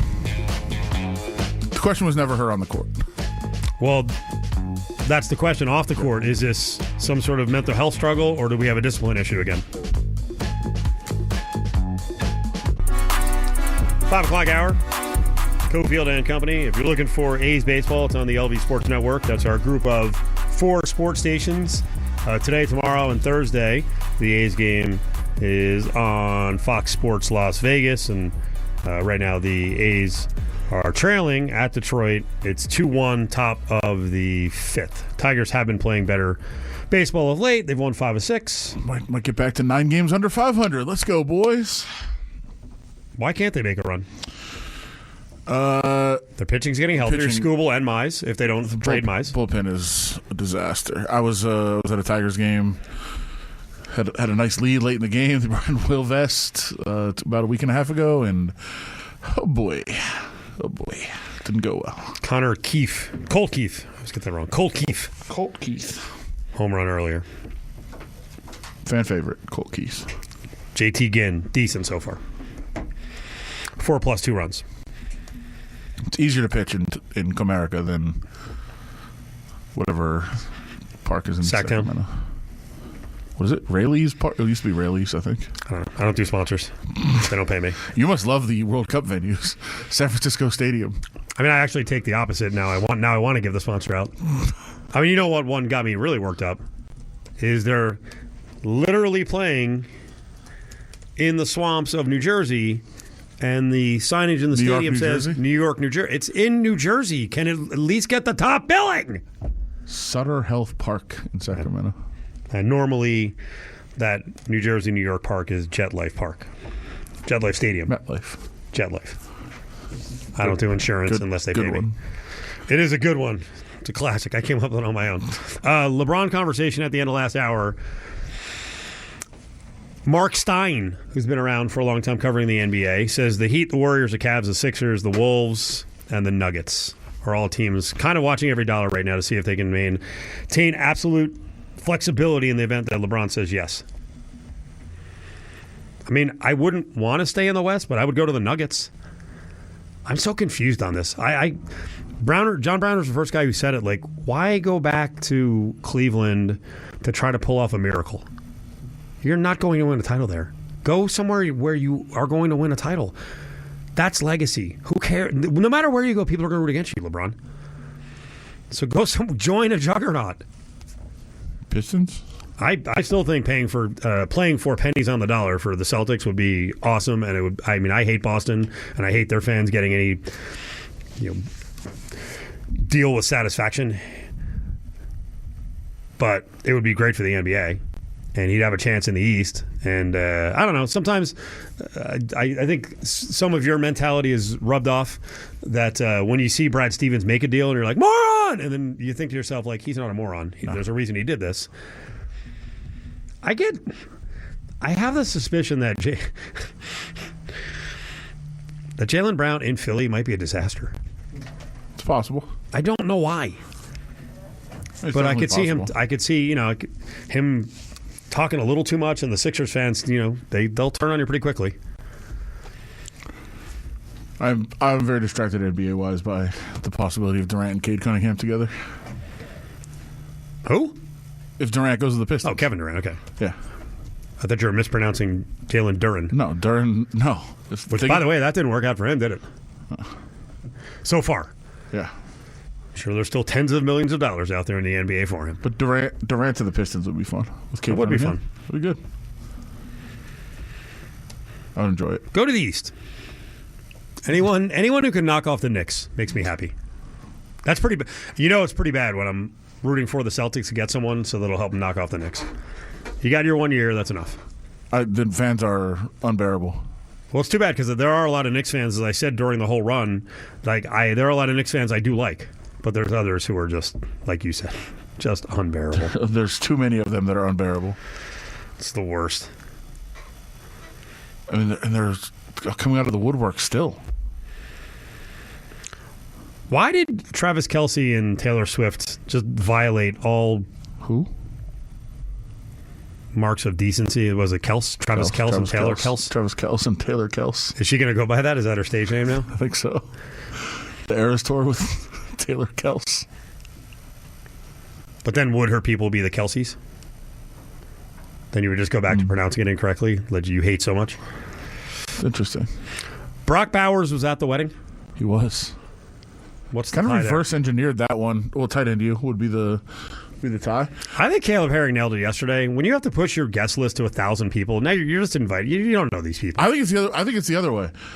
I thought 1,000. Do you think that many people wanted to go? Well, I thought 1,000 was way too low. You thought it was low? I did. And then I'm watching and I'm looking and I'm like, first of all, how did Brock Bowers make the 1,000?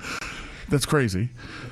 Now, her side, I mean, look, you want to just clear the rest of the hour here. We're good to go. Her side, they weren't giving plus ones, even to married people. But then, like, Kelsey's side, Brock's girlfriend was there. So he was clearly he was on Travis's side. Travis was like, yeah, my friends are bringing their how does that work? Wives. I don't know. It's a great question. She had to pay for it. Had to pay for, like, with her the friends? whole wedding. Yeah, but I'm saying, like, I think. Well, then she sets the rules for both sides. Then. Well, Good for him. He flexed muscle and did the right thing. Yeah. You have to have plus one. That's ridiculous. Yeah, and Brock, Brock had his girlfriend there, which that was nice. And then I saw, so they posted. I was trying to piece together, like, why are they in New York? And I was like, oh, yeah, it makes sense. Because they were at a Yankees game, and then they were riding the subway. And I said, this is interesting. And then I kind of started asking around, and then all of a sudden he just posted, a picture at the wedding. So I was like, oh, he was there. Reportedly, Tom Brady was there also, so good Raiders representation at the wedding. The Chiefs were mostly invited, except for Harrison Butker, which might be my favorite fact of the entire wedding. Well, whose decision is that? Taylor. Exactly. He's not coming. So is that the trade-off? I think so. Harrison Butker can't come. Yeah. You want plus ones for everyone else? Yes. Yeah, I think that's part of it. I was fascinated by everything about it. I loved it.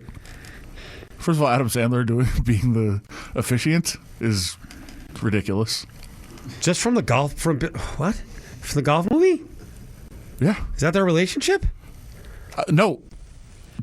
Not surprisingly, if you know Travis's personality, just obsessed with Adam Sandler. Oh, yes. Okay. Yeah, as like a fan. And he's like, "Can you do this?" That seems like Kelsey humor. It does. Adam Sandler movies. Paul McCartney singing. If Paul McCartney sang one of his new songs, first of all, Paul McCartney stinks now. And I was having this conversation with some people a couple weeks ago that we are fortunate that a lot of our favorite artists from growing up died. That seems morbid. Because they would be making terrible music now too. Like, the conversation was, I'm kind of glad Biggie and Tupac died now. Because Wouldn't they both be like 55? You don't think they could do it dude, now? Have you heard some of the awful? First of all, yes, some of the awful music Paul McCartney is making now. He was great when he was young. Hold on. What'd you say when he was younger? Paul McCartney was amazing, of course, when he was young. But he stinks. I'm not trying to disrespect hip hop or rappers. Okay, sounds like you're about to. Does that hold better as you get older versus your singing voice? Yes and no, but because you lose like relevancy, you lose like a lot of pop culture understanding and relevance and all that. Because is there a I'm rapper? not gonna lie, I love Eminem, but like, is he bad? He's not bad. I hope he doesn't make much more. He's pretty fast too, though, right? Yeah, but So I'm like, I think you could lose. Come on, that. man, no more. Like Jay-Z, I love that he's going on tour. Like, stick with the old stuff. Really? He did a really good. He did a really good freestyle at the Roots Festival. With great job. Took shots at a lot of people. Good. But like I like, all right, stick with the old stuff. Don't like. In 15 years, I really hope Kendrick is not like I will. He's not even that That's old. the one. I know, but that's Not the even one. 40, is he? If Kendrick starts to suck as he gets old, I will be devastated. Devastated. And no one tells them I know. Nobody's going because to. people keep showing up. I'm telling. Listen, Paul McCartney, if you're listening to the show, if you're listening to the clips later, you stink now. His last couple albums have been horrific. I'm allowing you to annihilate Paul McCartney. Even usually, I will defend old people because I am one, dude. But it's bad. He's 80-something years old. He can't do it. Sing know. the old stuff. I know. Oh, you're just saying the new stuff sucks, but maybe he can sing the old stuff? Yes, I don't know if I'm he can saying sing the old he's still making new music, which is god awful. Like, well, are you going to stop horrific. writing at some point, even though your skills may go down? I think the story I just finished today. I texted somebody today. I said I should probably be fired from my job now. Like, That's how bad I it can't was. write. Well, you know what? I asked the wrong write. person. I don't know how to I write asked the wrong anymore. person. I literally don't I know just how to said write when you anymore. can't write, and I'm surprised you didn't say like I can't ever. I never have stink. been able to. I've been like somehow passing by Yeah. for years now. It's so funny the way you and I look at these jobs. I left yesterday and I sat in the car for like 10 minutes. I just wanted to cry. I was like, that was terrible. And it was no reflection on anyone else on the show. I was like, that's not good enough. Sometimes I'll file a story. That's I'll be not. like, And I was all me. I was talking about myself. I'll sometimes file a story and be like, well, this is when they finally figure it out. they're gonna know now. Yeah. Well. And you have the balls to rip on the great Paul McCartney. No, hold on. Paul McCartney until like 15 years ago was fantastic. But your overall thought on musicians, I've been talking about it a lot lately. I actually go see old musicians because I'm like, I know you do. Could this be the end? And then but my expectations are really low. That's why I enjoy the shows because I'm like, they're still pretty good. Well, you're kind of good because I know because I've seen some. God, I don't want to hammer on her, but the one that I thought was the worst. This is such a deep reference. Was remember Lisa? Yes. God, I was like everyone else on the show was good. I mean, everyone else was good. You know this, and she just it didn't work. You know this argument that blew up. She got yelled at by someone in her group to go take a break. She was getting gassed. Seems like a lovely lady, but you know about this argument that blew up in the Raiders locker room from Life is Beautiful a few years ago, right? Remind me. Migos was set to play, and I could not stop. I was so excited. Couldn't stop talking about it. It was like they should not practice. Like we all should go. This is going to be incredible. and they had to pull out of the concert. Life is Beautiful downtown used to be one of the great festivals. They didn't go and was replaced by T-Pain. And a lot of people in the media room, and a lot of people, even players, this spilled into the locker room one day, and players were having the argument too, were like, I'd rather see T-Pain. And I said, no, you're not getting it. I can see T-Pain at like PT's on a Wednesday night. He's everywhere. You can see him anytime you want. Literally any show could be Migos' last show. Oh, like, okay. we want to go see, like, you have to want to go see Migos. You never know when it's going to end. Right. And then Takeoff got murdered. Like, that was probably going to be the last show they ever did in Vegas. You called your shot. So I was right, unfortunately. But yeah, that, like, to be able to see acts when you can see them is cool. And then when they get too old, it's tough. It's tough to watch. Okay. This all started. I did say I'm glad Biggie and Tupac are dead. I don't really mean that. I get what you're saying. But the fact that we didn't have to see them get bad makes us remember how great they were. Well, the way the fight game works, you eventually lose enough, you're out.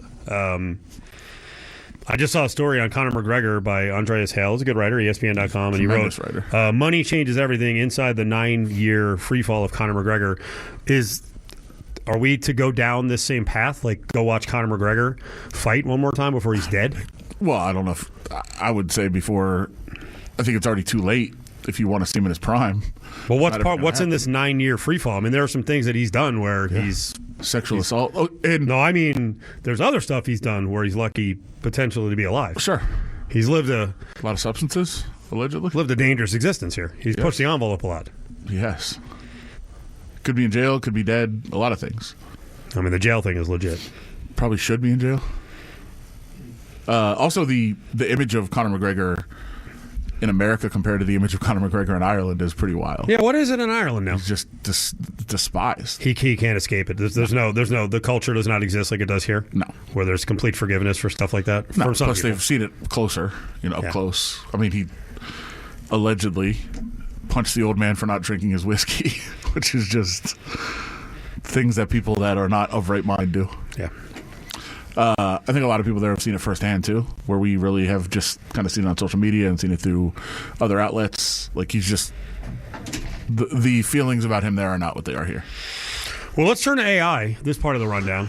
What does AI want us to talk about? Well, there were Conor McGregor angles. Okay. One, how big a draw is he now? Or has the time away? I don't think people here care about his transgressions for the most part. No, I know some do, and I know Fallon got a rash of crap for putting him on. Yeah. Your buddy Ari Helwani got a little bit of it for putting him on. I think he's Teflon here. Yeah, I'm intrigued to find out. I mean, I think we will find out this week. I'll find out for sure based on when I write a story this week about him. How does the traffic? I still think he's unbelievably famous and popular, and people will tune in to watch him, but I haven't sensed it this week. Like I said, I was on a group text earlier with people that follow very, very closely and some that used to work at the UFC that just said, there's nothing. There's literally nothing in terms of buzz for Conor. But again, he hasn't really talked. He will talk at Media Day tomorrow, we think. There'll be a press conference on Thursday, we think. Did I see him the other day talk about the fact that he did take for granted some of his prime?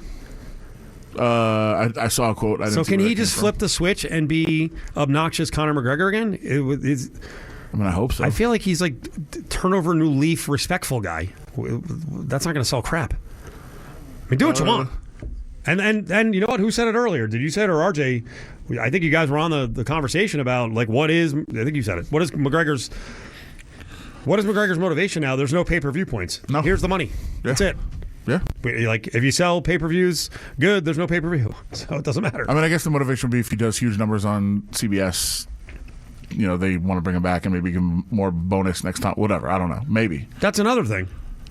They're still going to use this as a driver to get subscriptions for Paramount. This is not on big CBS. It's not, but I do believe they're going to do a Conor documentary on CBS. Okay. This week. So they're still using it, which I'm sure again is just to push people to the premium product. But I believe they're putting that on big CBS like Friday night, if I'm not mistaken. Do you still want to keep leaning on AI? Because I don't think it knows what it's talking about. What do you mean? So question one was, is McGregor still a draw? Okay. You're suggesting it's shaky. Is Conor McGregor the biggest UFC star ever? Yeah. Okay. Didn't really generate a whole lot of driving. I mean, who would have? I mean, Ron. Well, I didn't say I was right. That's why we're testing it. I'm not interested in that. Yeah, I'm not here to debate. Well, he's the biggest star ever. No, this was the best question. Give us a yes/no question. Well, those can turn into debates. Sure. Here's one that's not a yes/no question. Well, I guess it can be. Could anybody in combat sports today sell a fight better? I think you're suggesting yes. He doesn't sell his fights. Yeah, but I think that question is: Could anybody sell a fight better in their prime? Would it be him or Mayweather? No, come on. Then AI's got to correct this. If you're going to use AI like you did for the rundown, we gotta. I can't. This is like doing a show with Willie, where like we have to go 14 times through the question to get it right. That's not on him. It's on me. Again, the question is: Could anybody today in combat sports? It says it. Could anybody in combat sports today, sell a fight better? My answer is Josh Hokett. No. I'm not allowing that. I'm not going to allow that. It's not what you allow. No, I can't. Just because you don't like him, you think he's a clown. Physically sit in an. We're using AI to appeal to the lowest common denominator. The answer is Josh Hokett. No, but it's supposed to spur discussion, and I will say that It's an intelligent discussion. I don't. We're yelling. I don't think video. I don't think the Hokett thing works. I don't. And it works. It works so short term. Like, and yes. Who did I see yesterday who said it was funny on TMZ? No, you couldn't have. Someone said it was funny. I can't. You couldn't have. I'll find it. Keep going. The Hokett thing works in such short spurts that people just haven't seen enough of him. I've seen too much of him. I've been around him too much. It makes me physically angry. I had a physical reaction at the press conference. Not in the cage. Well, who was it? I mean, that's stupid. Oh boy, the guy, the Bongino guy. Okay. Who cares? I had everyone's got to lighten up at the press conference. This is not at the fight where obviously what he said was disgusting. At the press conference, I had a physical reaction of anger and just annoyance with him, and I think people will get there if they see him more. Nobody's seen him enough. They haven't seen the shtick enough. They will get to that point. It is awful and terrible, and it's made for short doses, which I told him too. I had the conversation. I was like, "This, you are too good for this." You said stop. Yes, stop. Well, the thing at the press conference, whatever it was, the weigh-in, he screwed everyone else. Yeah, I know. Like that's when it's really bad. Like if you tell a stupid joke to appeal to whatever group you want to appeal to about Michelle Obama, that's one thing. But now you're just disrespecting the other people who are there trying to make money too. For those that didn't see, he was every question that was asked. And by the way, this is the biggest press conference, really one of the biggest the UFC's ever done.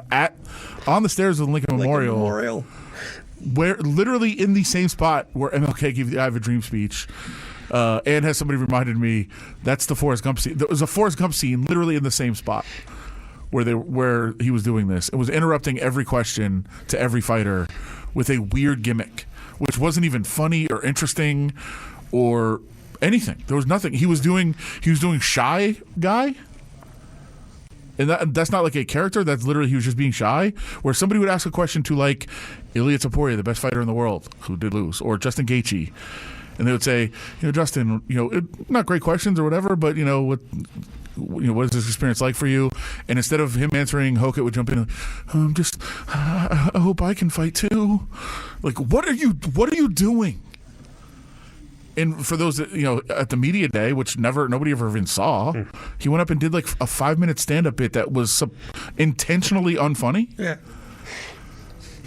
Like, what is he doing? Rough crowd. Yeah, rough crowd up here. But he was being intentionally unfunny. Like, it didn't make any sense what he was doing. And it wasn't like streaming live or anything.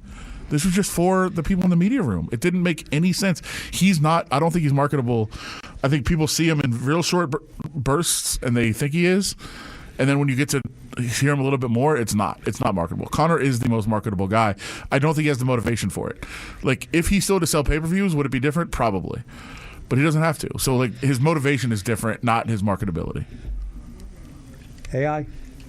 Yes. Look at how fired up you got over the AI question. AI question. No, I got fired up over you. But it also, that question is good because the other layer to it is, no, there really is no one who can sell a fight better because there's no one, or there are less megastars that people care about who are lightning rods. Of course. Because the bits of Hokett and the bit by Strickland, it's stupid. I'm worried about Strickland too, by the way. I'm not. I'm kind of worried about him. What do you mean? That something happens to him? No, he's like going down some pretty dark paths on social media, and some of the he's very depressed, and it's not good. Oh, Yeah. So he was lashing out at Poirier, saying that rich people with lots of fans can't be depressed. All you did was get into a fight, at an airport. Yeah. Big deal. We've all done that. So you think it's actually a cry for help? Yeah, I think so. Well, it'd be too bad if something happens to him. He's actually a very respectful, nice person. He's here in wish that town, would right? Yeah, Is he training in town? He does. I wish he would show that a little bit more. He's a very respectful person. So then why do people do this? I don't know. He's not smart. I didn't say he's a smart person. I thought, I was like, well, I'm going to soften it up a little bit. He's a local. And then add him right away. Well, he's not smart. Well, people that just buy into like every conspiracy theory and they're just told stuff, and they have a misunderstanding of the world, but at the same time, like, they are respectful and nice. Like, I do respect that. Like, you're not intelligent enough to understand what's real and what's not. Like, I get that, but he does treat people well. He's respectful. He's nice in person for the most part. Just not smart. Okay. I was thinking about this with the soccer fan, the average soccer fan. So we saw like me come out of the woodwork, the mouth breathers. We're going to have all these theories about how to fix soccer, right? But then there's the other part of soccer, the gatekeepers. Like, you're a bit of a gatekeeper. Am I safe in saying, because there's also gatekeepers in mixed martial arts. Yeah. But to your point, are they less damaging to MMA because they're not smart, and the soccer gatekeepers are actually smart, and therefore they annoy you? Like, you're annoying. Like, No, you against could actually gatekeepers. hurt soccer's growth because you are, as I called you the other day, or soccer people in general. And I'm telling you, my first exposure to this was like 1990, and I was doing college play-by-play, and I got to go to a Final Four, and I called the national title game, and like, even at that age, I was like 20 or 21, and I'm like, I hate these people.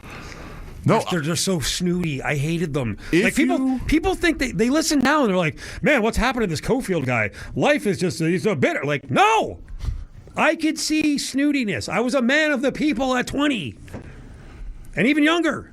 if you read my full Teachers column, didn't like me. They were snooty. If you read my full column on Sunday, I actually You got a lot of hate over this. I did, but I actually lashed out. People didn't get far enough in the column. I actually lashed out about the gatekeeping. About the Smiths, okay. Because yes, I don't want the people that come in and decide after watching a half of a match that they know how to fix the game, they know the rules, they know all this.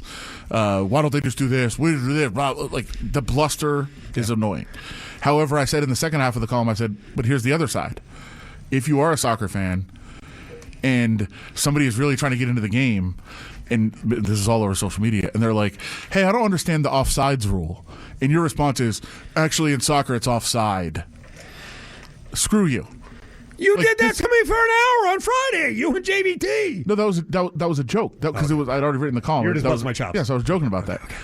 But I'm saying, like, It's like correcting me at every turn. I'm like, this is what I'm talking about. No, but I think there's a difference, right? If it's somebody watching a match and saying, hey, look, I really kind of like this, I just don't understand the offside rule.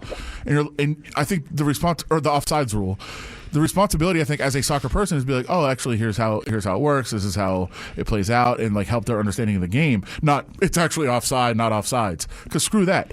But if it's somebody who comes on and they're like, I think the offsides rule is stupid. This is how I'd fix it. Like, no, it's actually offside.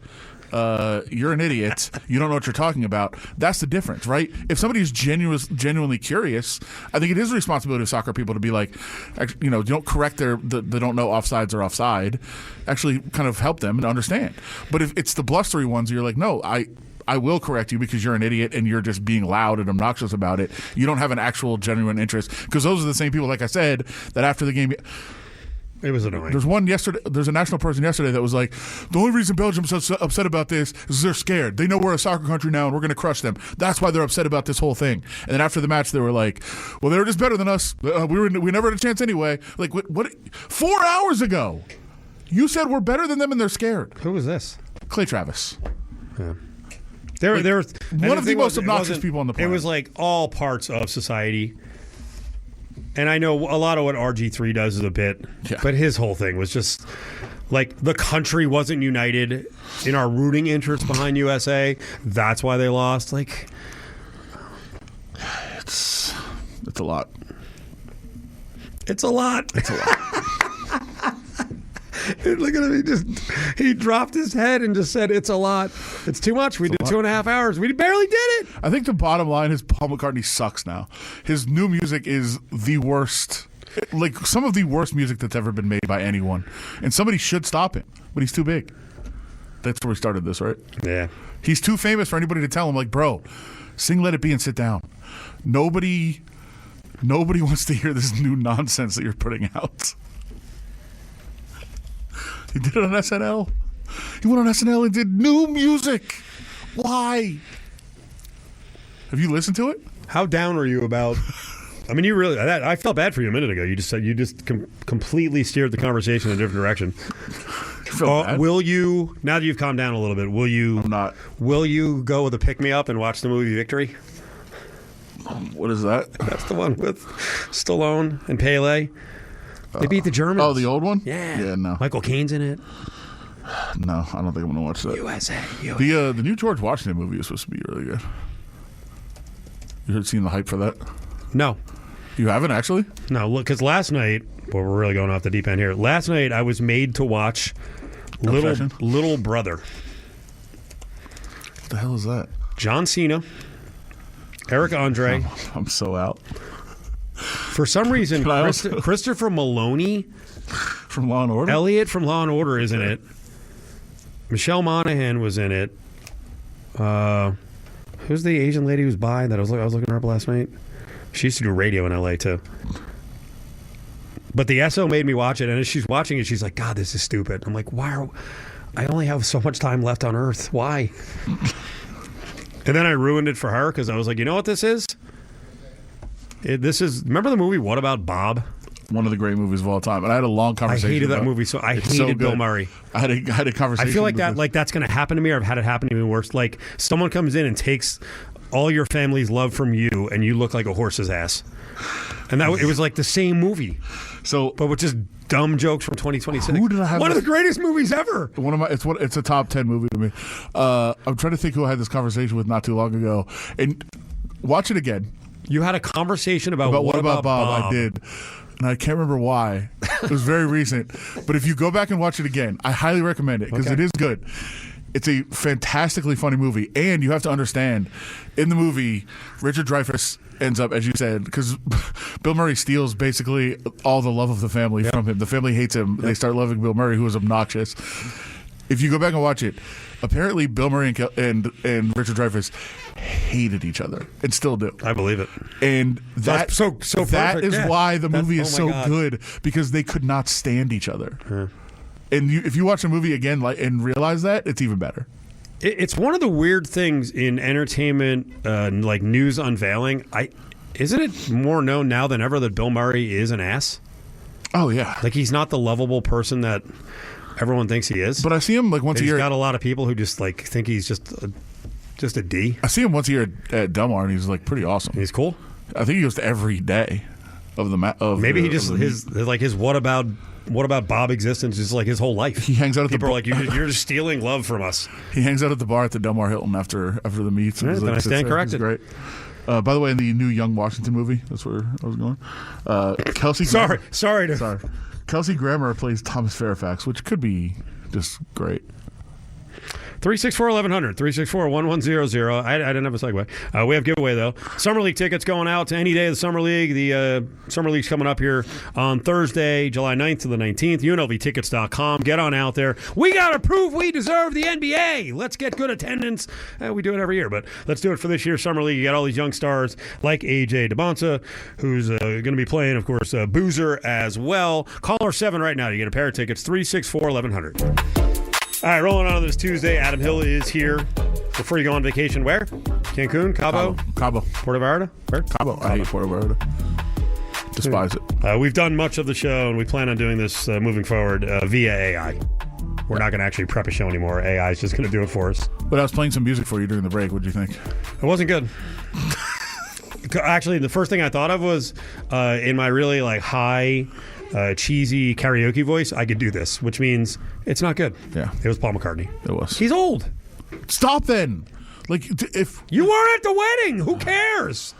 It wasn't. It didn't make your ears bleed. What if he played the Kelsey Swift wedding? But you know how much I care about Travis and Taylor. You know that from the beginning on this very show when you guys were mocking it as a fake relationship. I said it's the real thing and they're going to get married. That did happen, right? That's a thing. I love this show. Everyone, every day, the prep list comes over. Remember what I said? I did. Here's my prediction. Willie yesterday. England is going to advance far in the World Cup. You today. I told you Swift and Kelsey would work out. That was. You're right. That was a thing on this show. Was it? It was. I said it was fake. Yeah. Yeah, you're right. I probably did. Yeah. I said it was a setup. Yeah, and I said it's true. And I've been team Travis and Taylor from the beginning. I know you have. If he ruined their wedding with some of that new nonsense and didn't give them classic McCartney, I'm mad for them. Did anyone who went to the wedding get a bad reaction that they were there? Yeah, actually, there's and I don't know who they were. They were like behind the scenes, non-famous people. Oh, really? But I think there was. I'm going to be careful. I think there was people on the list that were there. The list. Okay.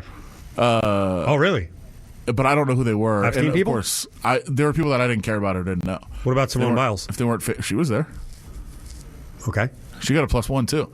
She did get some negative reaction. Why? People said, "How does she even know her?" And Simone Biles responded on social media. She's like, "I don't post about every single friend of mine." Now they've worked together. So good. That's so good that she responded too. Like, it's none of your business. Yeah, she said, like I got to tout everyone I'm friends with or ever hung out with. And by the way, people have pointed out like Taylor Swift was a major fan of that Olympic team. She contributed, she supported them, and went there and visited with them and talked to them. And I believe she did a song for like a Simone Biles documentary. They've actually worked together on like several different projects. Like, they've been friends. You just weren't paying attention, and I guess she didn't outwardly post about it, so you didn't know, but they've been friends. So first of all, who cares? She can invite whoever she wants to her wedding.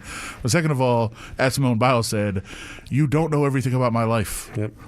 You'd hope that people on social media, when they get answers like that or read something like that, they'd back up and go, I got to dial it down a little bit. I got to listen. Yeah. Maybe it's time to learn a little bit. Let's put you on the griddle here. Oh, boy. That documentary, Quarterback. Yeah. One of my favorite characters on the show was Kirk Cousins. Yeah. And you relentlessly went at him. I did. A lot of it was for, like, the way he dressed. I like khakis, and I like a button down. Everybody did that. I didn't do that. I don't care about how he dresses. I got on him for just some of the cheesy jokes. Okay. Also, his annual reunion with his friends, which he's like, man, we really blow it out. And then they went and they drank ginger ales on the patio. That's a joke. It's a cover. They get crazy. I don't think that's true. So with the off season here, season's coming up. The paper decides what? Hey, you know what? Let's send someone to do a feature on Kirk Cousins. The fans don't know that much about the man. Like, I basically stalked Fernando Mendoza for 4 months, but the actual starting quarterback of the Nothing Raiders, about Cousins. Nobody really knows about him. Right. So what'd you do? Kirk Cousins lives in West Michigan in a very small town in the offseason where he grew up. What's the name of the town? Holland is the main town. Okay. He lives in Saugatuck, which is a very ritzy boat community right on the water. Holland is a couple miles inland where everybody kind of lives. He went to Holland Christian High School, and he does a youth camp. And from what I was told, a lot of these camps you show up. I'm not going to mention names, but I've been to several camps of players where it's like, hey, it's the blank camp. And you go there, and the player shows up for like 10 minutes, like, hey, what's up, everybody? How you doing? Yep. And then they're gone. And I heard that he is very hands-on. It's actually his camp. He runs it with some people back home that are his friends. And I was kind of told, this is where you really get to see him. And I journeyed up there and spent 2 days in Holland, Michigan. Hotel and restaurant scene, not great. There was a nice coffee shop. Okay. If there's a part of the country that I know nothing about, very little about, it's anything around those lakes. Well, I'll tell you this. I feel like I see pictures and I hear people who live there and they're like, "Yeah, it's really nice." Now I get scared away by the weather, but then you just said, "Hey, it's a very affluent area." Well, Saugatuck is. Holland is working class. Okay. I see very Saugatuck religious. here on the water. Yeah, very religious town. It's not like Manitowoc. No, I didn't see an Avery junkyard. That's because that place Good looked like reference. hell on earth. It was. That's awful. Making a murderer. I will also say, I'm from Michigan, left when I was pretty young, but I also the downside of this Kirk Cousins story was that I have avoided my family reunion for over 20 years. Oh, did you get caught? And it happened to be the same time I was there. Wow. And it was going to be very tough to when my family called, because they always do, "Hey, you coming to the reunion this year?" And it's a running joke, like, I'm working. If I was like, "Yeah, I'm working," I'm in Michigan, right down the road. So I actually had to go to my family reunion, which could be an entire show also. But I did have to go to the reunion. But I got to spend a couple of days with Kirk Cousins and just observe him. And I will say, what you have seen on TV of Kirk Cousins is Kirk Cousins. It's not an act. It is not an act. Because you would get irked by that. I would. I'm much more he is a nerd, and that's fine. But I'm much more comfortable if that's who you really are. If you're not just, because there are other people that I think are doing it for the camera. Do you think Russell Wilson does it for the camera? Kind of. Could even be other quarterbacks for the Raiders, I think, are doing it for the camera. But I think Kirk Cousins is exactly what he is on TV, and to the point where, by the end of camp, 2 days in this camp, kids are raising their hand to ask questions. Over 200 kids in this camp, and a kid will raise his hand to ask him a question, and he's like, "Yes, Jimmy." You're like, "How on earth do you know that that's Jimmy?" No, but he could have just been making up a name, I guess. But no, he knew he knew the kids. Wow.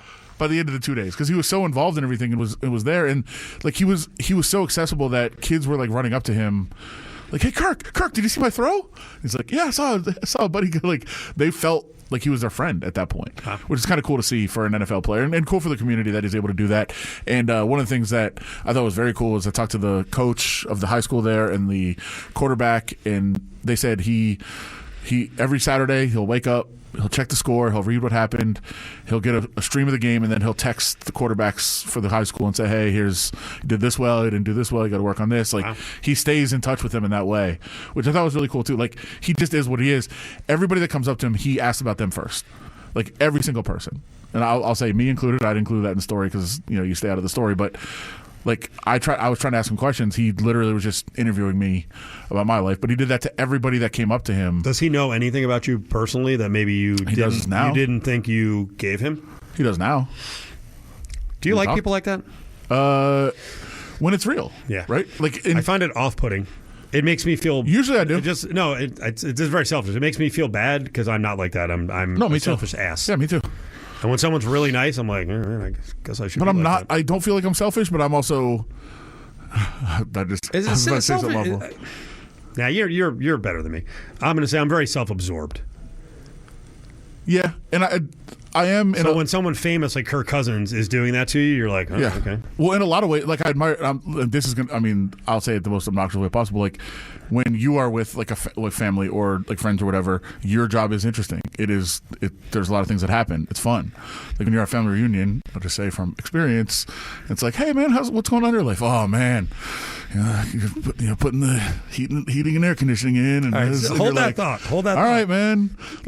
Giveaway right now. One of our favorites, Martin Lawrence, is playing in Vegas, Resorts World, coming up this weekend. 364-1100, 364-1100. You can get your tickets at AXS.com. But Connor's going to hook you up right now with Martin Lawrence comedy tickets coming up this weekend at Resorts World. Caller 7 364-1100. Well, that portion of the show made me feel kind of guilty. I feel like we got to close out with something nice. You met Mr. Nice, Kirk Cousins. Ryan O'Hearn, 3 home runs and 10 RBI. 7th inning still. Do you have him in fantasy? No, I don't. Oh, well, that's a nice point to bring up. We should go out on that. Yeah. All right, that'll do it. Big day for Ryan O'Hearn. I'm saying. Got a flash on my phone. Okay, your story on Kirk Cousins is coming out when? Sunday. Might hit the internet before that, but Sunday's paper on the cover. And you said you had to cut down half of it? You had so much to write? And I still have more to cut. I just talked to literally everybody he's ever met, I think, so including the person that works the counter at the local Mexican restaurant that Kirk likes to go to. You know, your Kirk Cousins stuff kept me from reading some brilliant thoughts about how to fix USA Soccer. From AI? No, these were real people, I think, or bots. They're real people. Maybe this one's true. Why don't we pour more money into our college soccer programs? Would that help? I mean, maybe, Someone said people get mad at me for saying this. I don't know why they would. Yeah, but because the by that SEC point- and Big 12 schools should add men's soccer. Yeah, but at that point, I mean, we've already determined who our good players are. The sad thing is they're kind of old in college, right? Exactly. You finish, I mean, develop you until you're 22, and then you enter the, I mean, we've kind of identified by that point who the players are and are going to be. Okay. Someone had to tie it to college football. This one was actually on our text line, our Baylaw injury text line, 702-364-1100. This USA team is like a James Franklin team. Look great against opponents ranked in the 20s to 40s, garnered a bunch of hype, now playing a top 10 team, and they're actively pooping themselves on the field. They didn't garner the hype because of how they played the first 4 games of the World Cup. I mean, I know from 99% of the people they did. Like, they garnered over the last, like, how long have I been, for 7 years I've been saying, screaming 2026. You have. Like, this was the year. And the build-up was pretty good. And they played pretty well. I mean, the game against Paraguay is not just because Paraguay was inferior. Paraguay actually, they beat Germany. They went on to play pretty well. U.S. actually played well in that game. It wasn't competition. So that can be a fair conclusion coming out of this, that it's not a complete unsalvageable disaster. No. I think that they need fire the coach. No, I like Pochettino. They like the defense needs to be improved greatly. Probably need to develop goaltenders that don't choke in the biggest stage. But they're okay. And Richards is good in defense. So they just need more. Last one. Do you ever smile at a story and then you're like, I shouldn't really be celebrating this? Yes, almost exclusively. 7 umpires have informed MLB that they will be accepting their buyout and retiring at the end of 2026. Yay, ABS. Yeah. I'm sorry. I think this is a happy story. Because I think there have been umpires. You see, like when you slumped your head talking USA Soccer at 527, a moment I will remember forever. I broke you. People broke you. You can see the umpires when they get constantly challenged. They're just like, yeah. And we've had 7 of them go, you know what? I can't do this anymore. I'm not good. Good riddance. Shouldn't be like that, but hey, you know what? It's AI. So remember you did this. Remember you did this. When AI is writing your stories, your feature on Kirk Cousins or Mendoza 20 years from now. Remember, you approved of this. You brought it on yourself. We'll see ya.